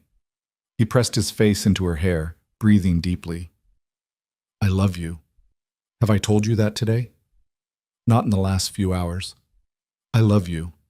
You make me want to be better than I am, better than I ever thought I could be. They stood like that for a long moment, wrapped in each other, until Marcus returned with a thick envelope. Her statement, he said, handing it to Dominic. Detailed, signed, notarized. And she's on a plane to Seattle in 3 hours. Said she has family there. Good. Dominic set the envelope aside without opening it. Make sure she actually leaves. If she's still in the city by midnight, we have a different conversation. On it, boss. After Marcus left, Mara touched Dominic's face. That was the right choice. Was it? She nearly got you killed. But she didn't. I'm here. We're here. And our daughter deserves to be born into a world where her parents choose mercy when they can. She smiled slightly. Even when it's hard, especially when it's hard. 18 days left, Dominic said. Am I passing your test? This isn't a test. It's us figuring out how to be together without destroying each other. She kissed him softly. But yes, you're doing better than I dared hope. The next week brought more changes. Dominic finalized the sale of his last illegal operation, transferring the proceeds to a legitimate investment portfolio. He hired a team of professional managers for his remaining businesses, making it clear he'd be a silent partner rather than an active operator. He met with lawyers to restructure everything, to build walls between his past and his future. And he was there, present, attentive, learning how to be the kind of husband Mara needed. He listened when she talked about her fears for the birth. He held her when pregnancy hormones made her cry over commercials. He rubbed her swollen ankles and brought her ice cream at midnight and read their daughter stories about dragons and princesses. Dr. Mitchell called it nesting when Dominic insisted on assembling the crib himself, refusing help even when he couldn't figure out the instructions. It took him 4 hours and 3 separate attempts, but when he finally finished, he stood back with such pride that Mara had to photograph it. Our daughter's first piece of furniture, he said, built by her father who had absolutely no idea what he was doing. It's perfect, Mara said, running her hand along the smooth wood. She's going to love it. She's going to destroy it in 2 years and we'll need to buy a toddler bed, Dominic corrected, but he was smiling. That's what the books say happens. You've been reading the books? All of them, multiple times. I'm terrified, Mara. Absolutely terrified that I'm going to be a terrible father. She crossed to him, wrapped her arms around him as much as her belly would allow. You're going to be a wonderful father. You've already proven that. How? By assembling furniture? By trying? By caring enough to be terrified? By reading every book and asking every question and wanting to do this right? She pulled back to look at him. Bad fathers don't worry about being bad fathers. They just are. That's circular logic. But it's true. She kissed him. Trust me on this. Our daughter is lucky to have you. On day 16, they moved back to the main house. The threat from Victor's allies had faded as word spread that Dominic Vale was out of the business. The safe house had served its purpose, but now they needed space, real space to prepare for the baby. The mansion felt different this time, less like a fortress and more like a home. Dominic had made changes while Mara was away. Warmer furniture in the living room, photographs on the walls, plants that Elena tended with maternal care. The guest room Mara had used before was being transformed into a nursery. I wanted to wait, Dominic said, showing her the plans. Wanted you to help choose colors and furniture and all the things I don't understand, but I had the walls painted neutral and the floors redone. The rest we can do together. Together. The word felt revolutionary. They spent the next days making decisions side by side, arguing good-naturedly over whether the curtains should be cream or pale yellow, debating the merits of different rocking chairs, assembling furniture, and laughing when pieces didn't fit quite right. It was domestic and normal, and everything Mara had craved during their marriage. Sarah came to visit, bringing gifts and exclaiming over the nursery. She pulled Mara aside while Dominic was carrying boxes upstairs. He's different, she said quietly. I don't know what happened between you two, but he's softer somehow, more human. He's trying to be the man he thinks I need, Mara said. And is he the man you need? Mara looked toward the stairs where she could hear Dominic talking to Marcus about furniture placement. He's getting there. We both are. On day 20, Dominic took her back to the doctor. Doctor. Mitchell did a full examination, measured the baby, checked all the vital signs. Everything looked perfect. The baby was the right size, positioned correctly, showing no signs of distress. You're at 34 weeks now, Dr. Mitchell said. Getting close. I want to see you weekly from here on out. And Mara, I have to say, your stress levels are much better than they were. Whatever you're doing, keep doing it. In the car on the way home, Dominic reached for her hand. 10 days left. I know. Have you thought about what you want to do at the end of the 30 days? Mara looked at their joined hands, at the man who'd torn apart his empire to prove his love, at the father who'd read baby books until he could recite them from memory. I think I stopped counting somewhere around day 50. Does that mean? It means I want to try, Dominic. Really try. Not for 30 days, but for however long it takes to get this right.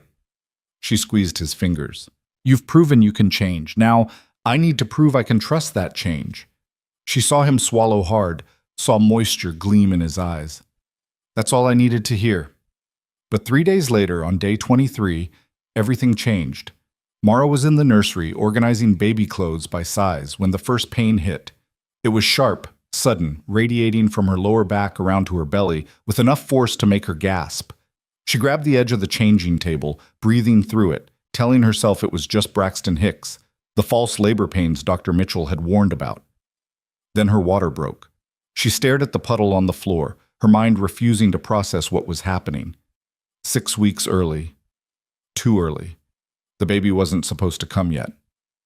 Dominic! Her voice came out shaky, panicked. Dominic! He was there in seconds, Marcus right behind him. He took one look at her face, at the water on the floor, and went absolutely pale. She's coming, Mara said, another contraction hitting hard enough to double her over. The baby's coming now. Dominic's face went from pale to determined in the space of a heartbeat. He crossed to Mara in 2 strides, catching her as another contraction made her knees buckle.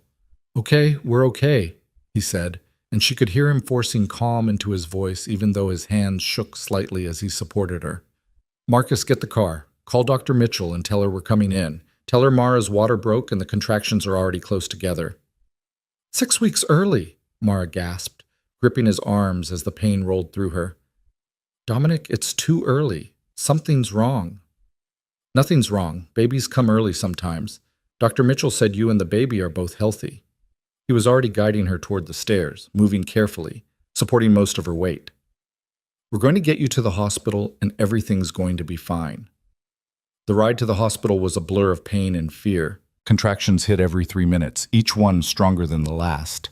And Mara found herself crushing Dominic's hand in a grip that would have made him wince if he'd been paying attention to anything other than her face. Breathe, love, he kept saying, his voice steady, even though his eyes were wild with concern. In through your nose, out through your mouth, just like we practiced. We never practiced, Mara panted. We were supposed to take classes. We were supposed to have time. Then we're improvising. Breathing, Mara. Focus on breathing. She tried, but panic kept overwhelming her. 6 weeks early. What if the baby's lungs weren't developed enough? What if there were complications? What if she'd waited too long to come back? Too long to get proper prenatal care? And now her daughter would pay the price for her choices. Stop, Dominic said firmly, cupping her face and forcing her to meet his eyes. I can see you spiraling. Stop. Our daughter is strong. She's a fighter, just like her mother. She's going to be fine. You don't know that. I do know that. Because I've watched you survive things that would have broken anyone else. I've seen you face down threats and danger and walk away stronger. Our daughter has your strength, Mara. She's going to be just fine. The conviction in his voice steadied her somehow. She nodded, squeezed his hand, and tried to focus on breathing through the next contraction. Dr. Mitchell was waiting when they arrived at the hospital, already in scrubs, her calm professionalism an anchor in the chaos. She examined Mara quickly, efficiently, while Dominic hovered at her shoulder looking like he might murder anyone who caused his wife additional pain. You're already at 6 centimeters, Dr. Mitchell said. This baby is in a hurry. We're going to get you set up in a delivery room and monitor both of you closely. The baby's early, but not dangerously so. 34 weeks gives us good odds for a healthy delivery. Good odds isn't certain, Dominic said, his voice tight. Nothing in childbirth is certain, Mr. Vale. But Mara is healthy, the baby has been developing well, and we have an excellent neonatal team standing by if needed. She looked at Mara. How are you feeling about pain management? We still have time for an epidural if you want one. Mara had read all the literature, had imagined going through labor naturally, proving she was strong enough to handle it. But another contraction hit and she heard herself say, Yes, please, whatever you recommend. The next 2 hours were a strange mix of intensity and waiting. The epidural helped with the pain, but left her feeling disconnected from her own body, watching the monitors that tracked her contractions and the baby's heartbeat like they belonged to someone else. Dominic never left her side, holding her hand, wiping her forehead with a cool cloth, murmuring encouragement that ranged from sweet to absurd. You're doing amazing, he said during one particularly strong contraction. Absolutely amazing. I'm in awe of you. I'm not doing anything, Mara said, her voice slurred from exhaustion. The epidural is doing everything. You're growing our daughter and bringing her into the world. That's everything. He pressed a kiss to her knuckles. You're the strongest person I've ever known. Elena arrived at some point, having been called by Marcus. She brought a bag with items Mara hadn't even thought about. A going-home outfit for the baby, toiletries, a change of clothes. She fussed over both of them with maternal efficiency before Dr. Mitchell shooed her to the waiting room. Family only in here, the doctor said, though her tone was kind. She's family, Mara said, but Elena was already backing toward the door. I'll wait outside and pray, she said. You focus on that beautiful baby. The labor progressed steadily, 7 centimeters, 8, 9. Each examination brought them closer to the moment Mara was both desperate for and terrified of. What if something went wrong? What if the baby needed immediate medical intervention? What if... Stop thinking, Dominic said, reading her expression. I can see every worry crossing your face. Just focus on right now, this moment, nothing else. I'm scared, she admitted. Me too. The raw honesty in his voice made her look at him. I'm absolutely terrified. But we're doing this together, and whatever happens, we face it together. At 10 centimeters, Dr. Mitchell's demeanor shifted from monitoring to active coaching. Okay, Mara, next contraction I need you to push. Dad, you're going to help support her. Ready? Dominic moved into position, one arm around Mara's shoulders, his other hand gripping hers. His face was close to hers, his breath warm on her cheek. You've got this, he whispered. We've got this. The next contraction built like a wave, and Dr. Mitchell's voice cut through the fog. Now, Mara, push. Good, that's good. Keep going. Pushing was simultaneously the hardest and most natural thing Mara had ever done. Her body took over, instinct overwhelming conscious thought, and she bore down with everything she had. Dominic counted for her, his voice steady and sure, and when the contraction ended, she collapsed back against the pillows. Excellent, Dr. Mitchell said. I can see the head. A few more pushes and we'll have a baby. A few more turned into 7 more contractions, 7 more rounds of pushing until Mara thought she couldn't possibly continue. Her body was beyond exhausted, beyond pain, operating on some primal level she hadn't known existed. One more, Dr. Mitchell said. One more big push and she's here. Come on, Mara, meet your daughter. Dominic's forehead pressed against hers, his voice rough with emotion. One more, love.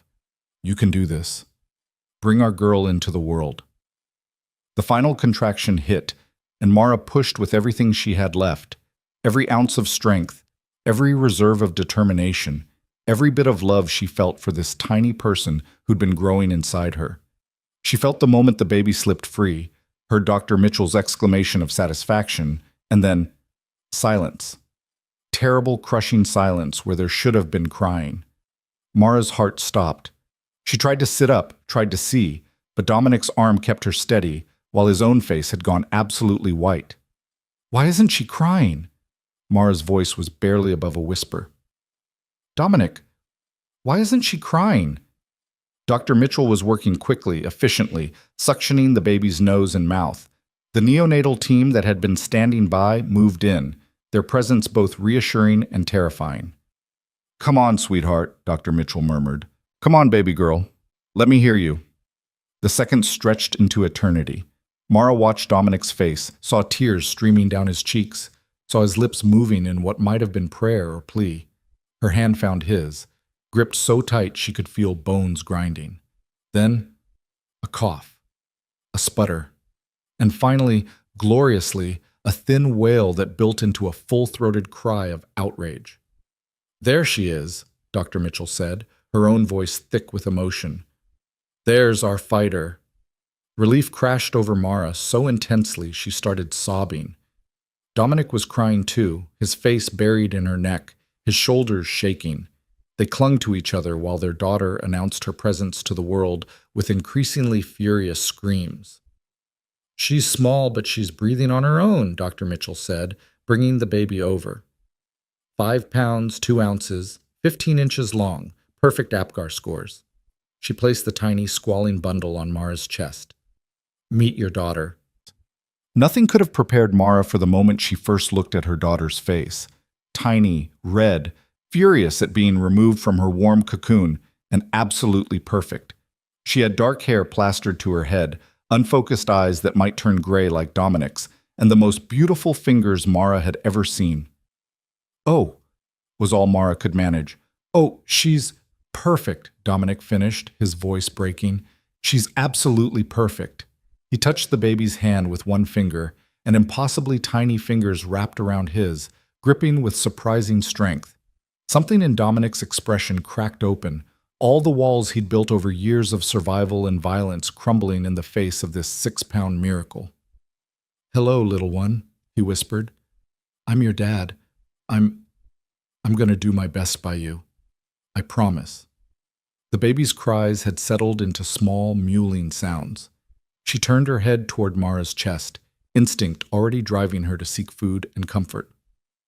Dr. Mitchell helped Mara adjust, guiding the baby to nurse for the first time. "She knows exactly what to do," the doctor said with satisfaction. "Strong, healthy, and clearly determined, just like her parents." For the next few minutes, the world narrowed to the three of them: Mara, Dominic, and their daughter, learning how to be a family. The medical team worked around them, delivering the placenta and monitoring Mara's condition, but it all felt distant and unimportant compared to the tiny person in her arms. "We need a name," Dominic said eventually, stroking the baby's dark hair with trembling fingers. "We can't keep calling her the baby." They discussed names during the past weeks but never settled on anything. Nothing had felt right, or maybe they'd both been afraid to make it too real before they were sure they could make their marriage work. "Elena," Mara said softly. "I want to name her Elena." Dominic looked up, surprise flickering across his face. After the woman who took care of me when I felt most alone, who kept your house running and your life in order, who prayed for us both." Mara looked down at her daughter. "Elena Rose Vale, if that's okay with you." "It's more than okay." He pressed a kiss to Mara's temple. "It's perfect. She's perfect. You're perfect. I'm exhausted and probably look terrible. You've never been more beautiful." And the way he said it, looking at her with her hair sweaty and her face pale and a baby in her arms, she believed him. The neonatal team wanted to take Elena for a full examination and measurements. Mara's every instinct screamed against letting her daughter out of her sight, but Dominic squeezed her hand. "They need to make sure everything's okay," he said gently. "I'll go with her. I won't let her out of my sight for a second. Promise? On my life." He carefully lifted Elena from Mara's arms, cradling her with the kind of reverence usually reserved for priceless artifacts. "We'll be right back, little one. Your mama needs to rest."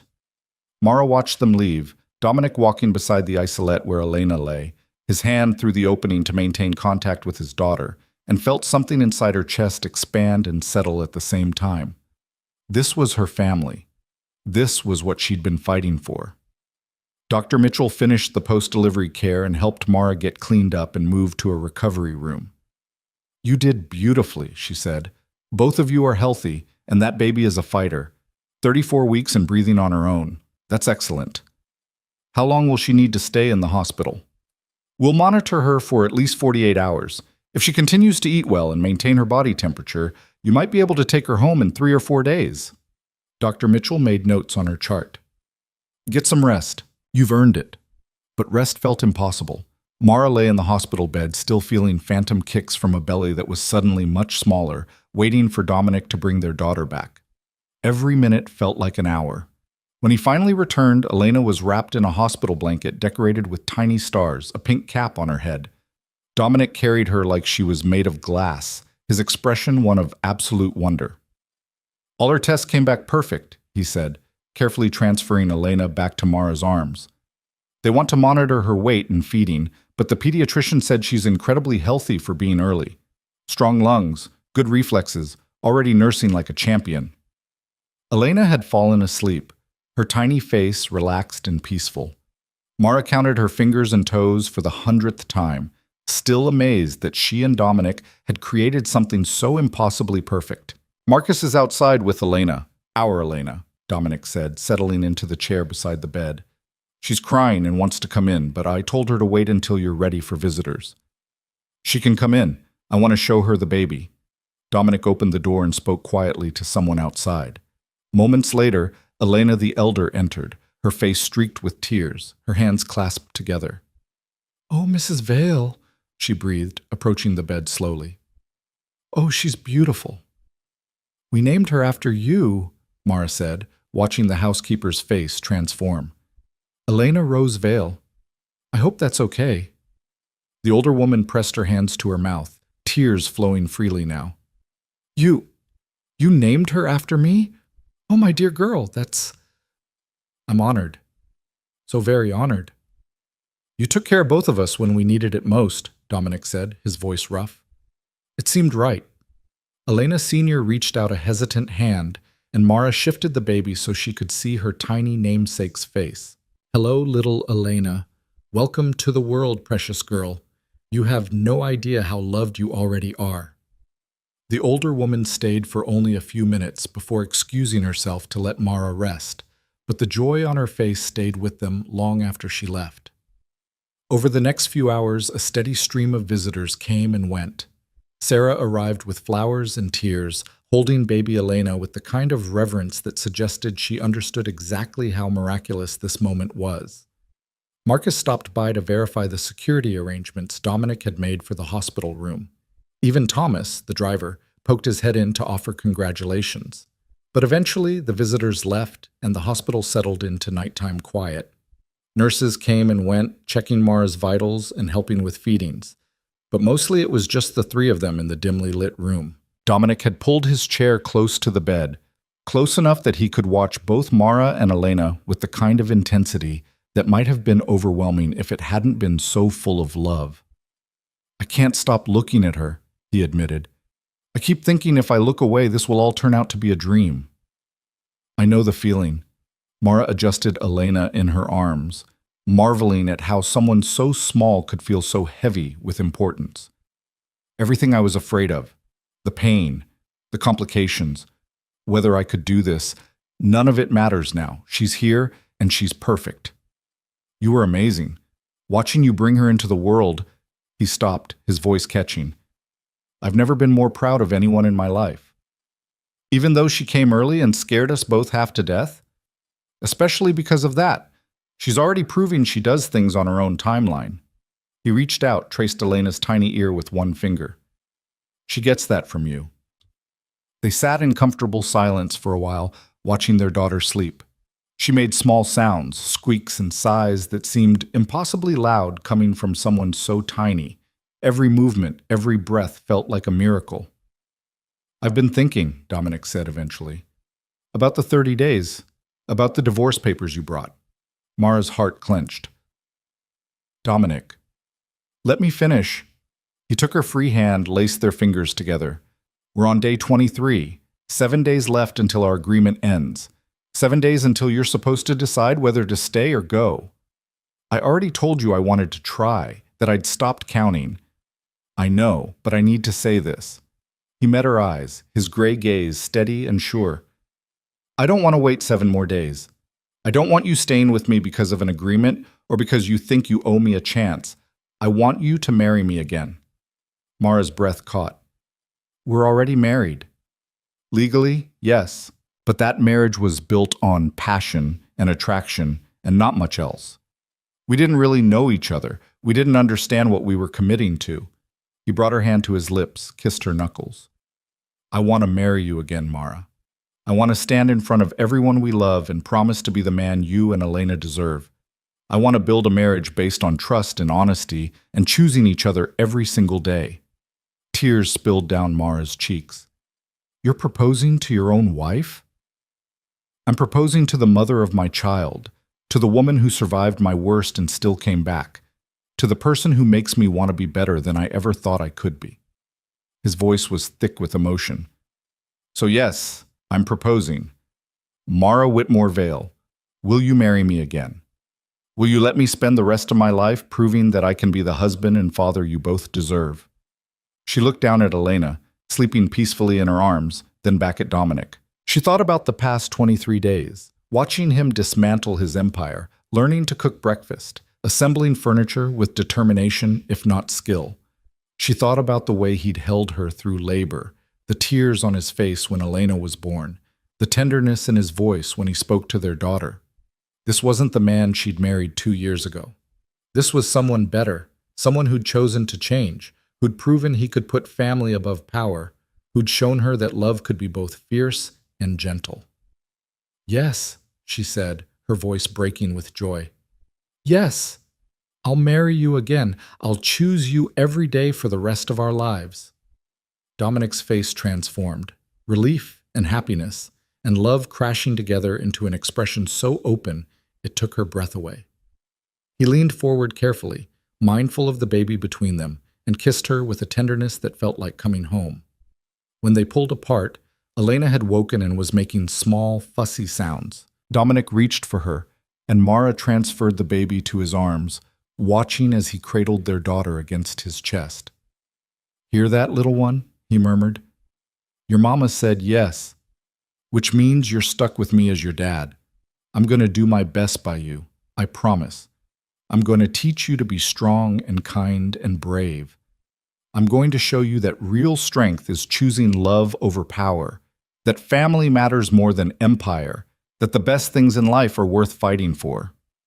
Elena yawned, utterly unconcerned with her father's promises, and Mara laughed through her tears. She's not impressed, she said. She will be. Give me 18 years. He rocked Elena gently, natural as if he'd been doing it his whole life.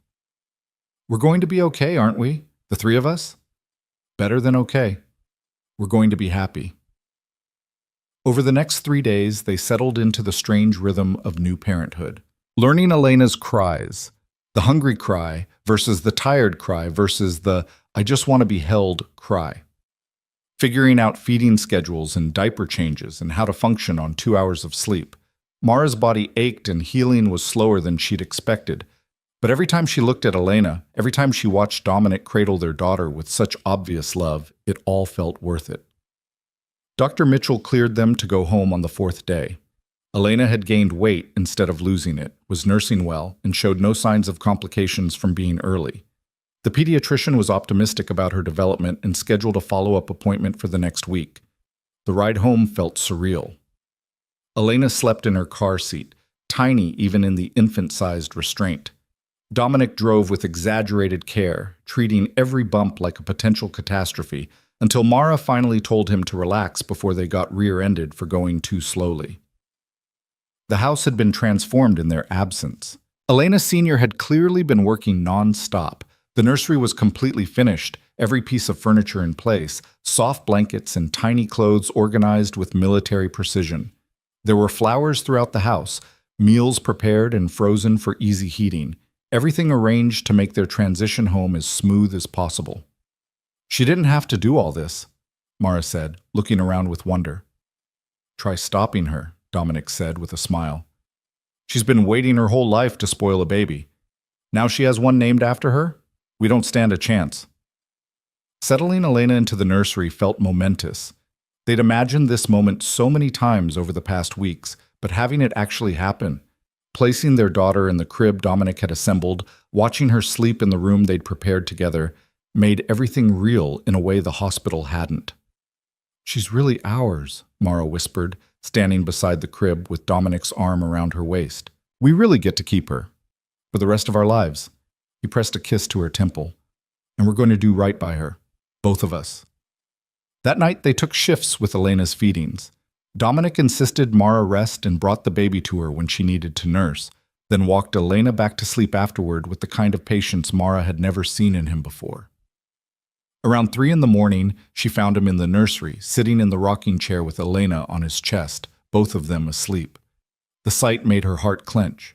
This dangerous man who'd built an empire on fear and violence, reduced a putty by 6 pounds of infant. This was who he could be when he chose love over power. This was the father their daughter deserved. She took a photo with her phone, capturing the moment, then gently woke him to suggest they all get some real sleep.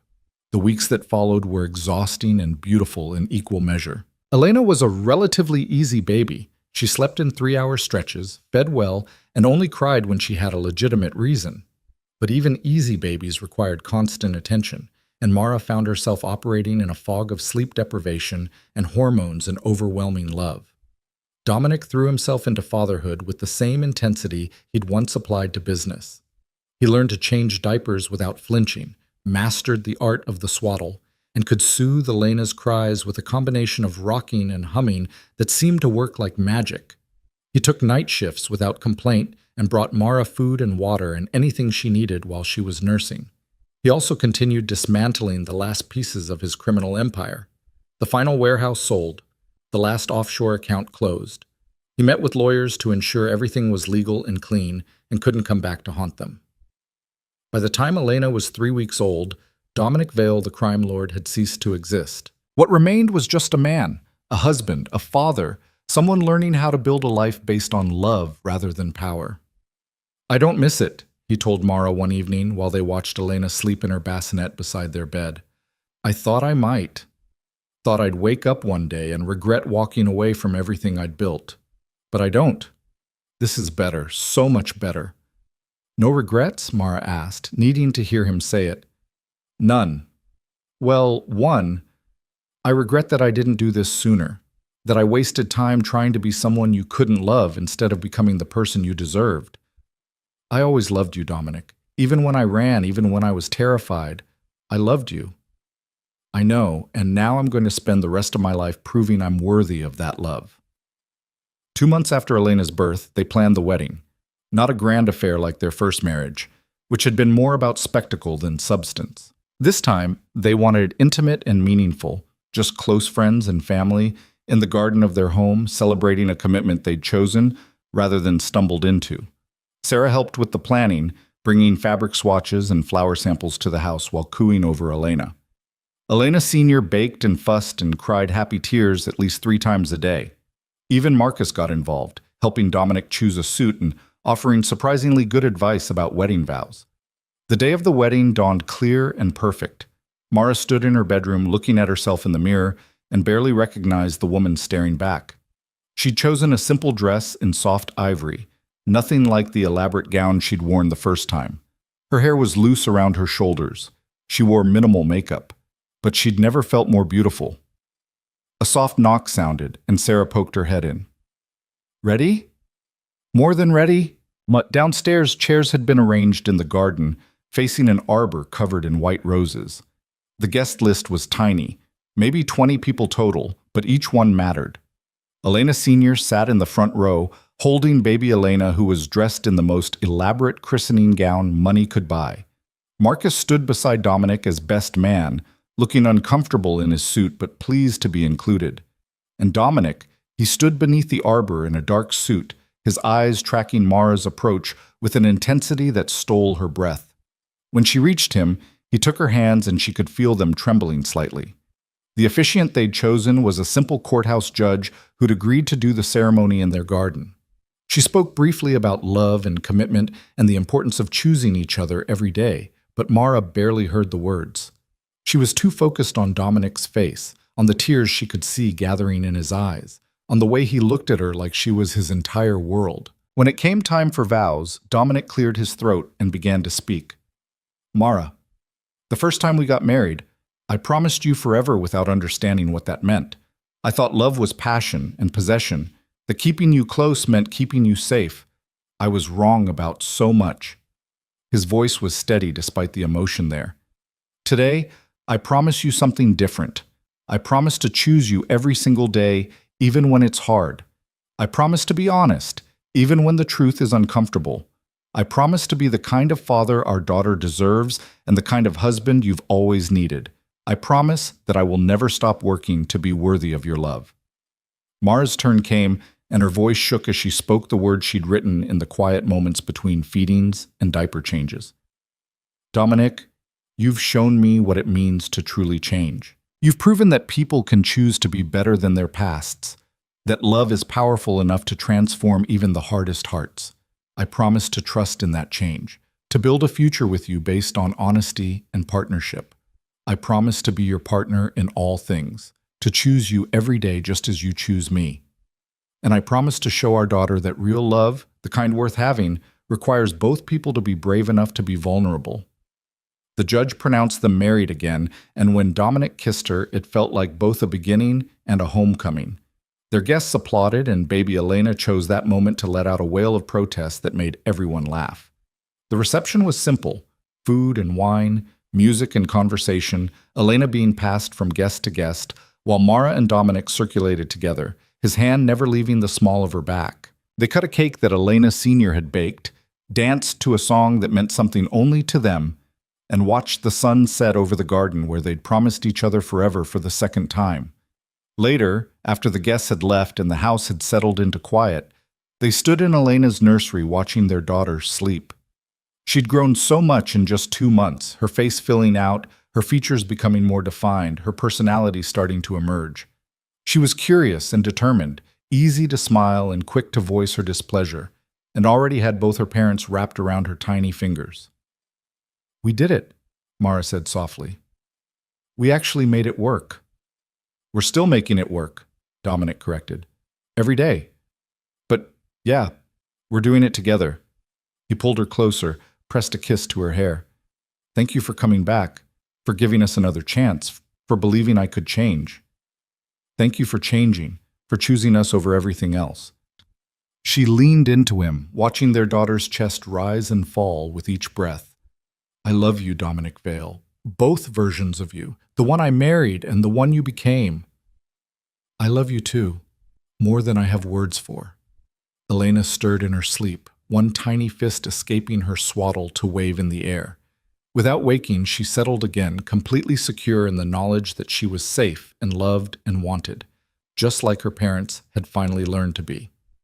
6 months later, Mara sat in her home office, the same room where she'd once tried to build an identity separate from being Dominic's wife, working on a grant proposal for the children's charity she'd rejoined. Elena played on a blanket nearby, rolling from back to front with the determination of someone who'd recently mastered the skill and wanted to practice it constantly. Dominic appeared in the doorway with coffee, a habit he'd developed of bringing her afternoon pick-me-ups when he knew she was working. "How's the proposal going?" he asked, setting the mug on her desk. "Good. Sarah thinks we have a real shot at the funding." She saved her work and turned to find him watching Elena with the same expression of wonder he'd had since the day she was born. "You still can't believe she's real, can you?" "Not even a little bit." He sat on the floor beside the blanket, immediately becoming Elena's favorite playground as she crawled toward him with delighted squeals. "Some days I wake up and think I'm going to find out this was all a dream, that you're still gone, that I'm still the man I was. But you're not. You're exactly who you chose to become." Mara joined them on the floor, completing their small circle. "And we're exactly where we're supposed to be." Elena grabbed her father's finger and tried to pull it to her mouth, gumming at it with the intensity of someone who was definitely teething. Dominic made exaggerated faces that made her giggle, and Mara's heart felt so full it might burst. This was what they'd fought for, what they'd survived for. Not the grand gestures or the dramatic declarations, but these quiet moments of being a family. These ordinary, extraordinary days of learning to love each other without fear or violence or the weight of an empire between them. The divorce papers sat in a drawer somewhere, unsigned and unnecessary. They'd never speak of them again. Instead, they had wedding photos from a ceremony that mattered, commitment vows that were honest, and a future built on choice rather than chance. They had a daughter who would grow up knowing that real strength meant changing when necessary, that love required courage, and that family was worth any sacrifice. They had each other, flawed and fighting and choosing to stay despite how hard it sometimes was. And in the end, that was all that mattered. Not power or empire or the past that had nearly destroyed them. Just this: a man, a woman, and the baby they'd created together, building something better than either of them had known they deserved. The divorce that was supposed to end everything had instead saved them both. And they lived that truth every single day, completely and forever.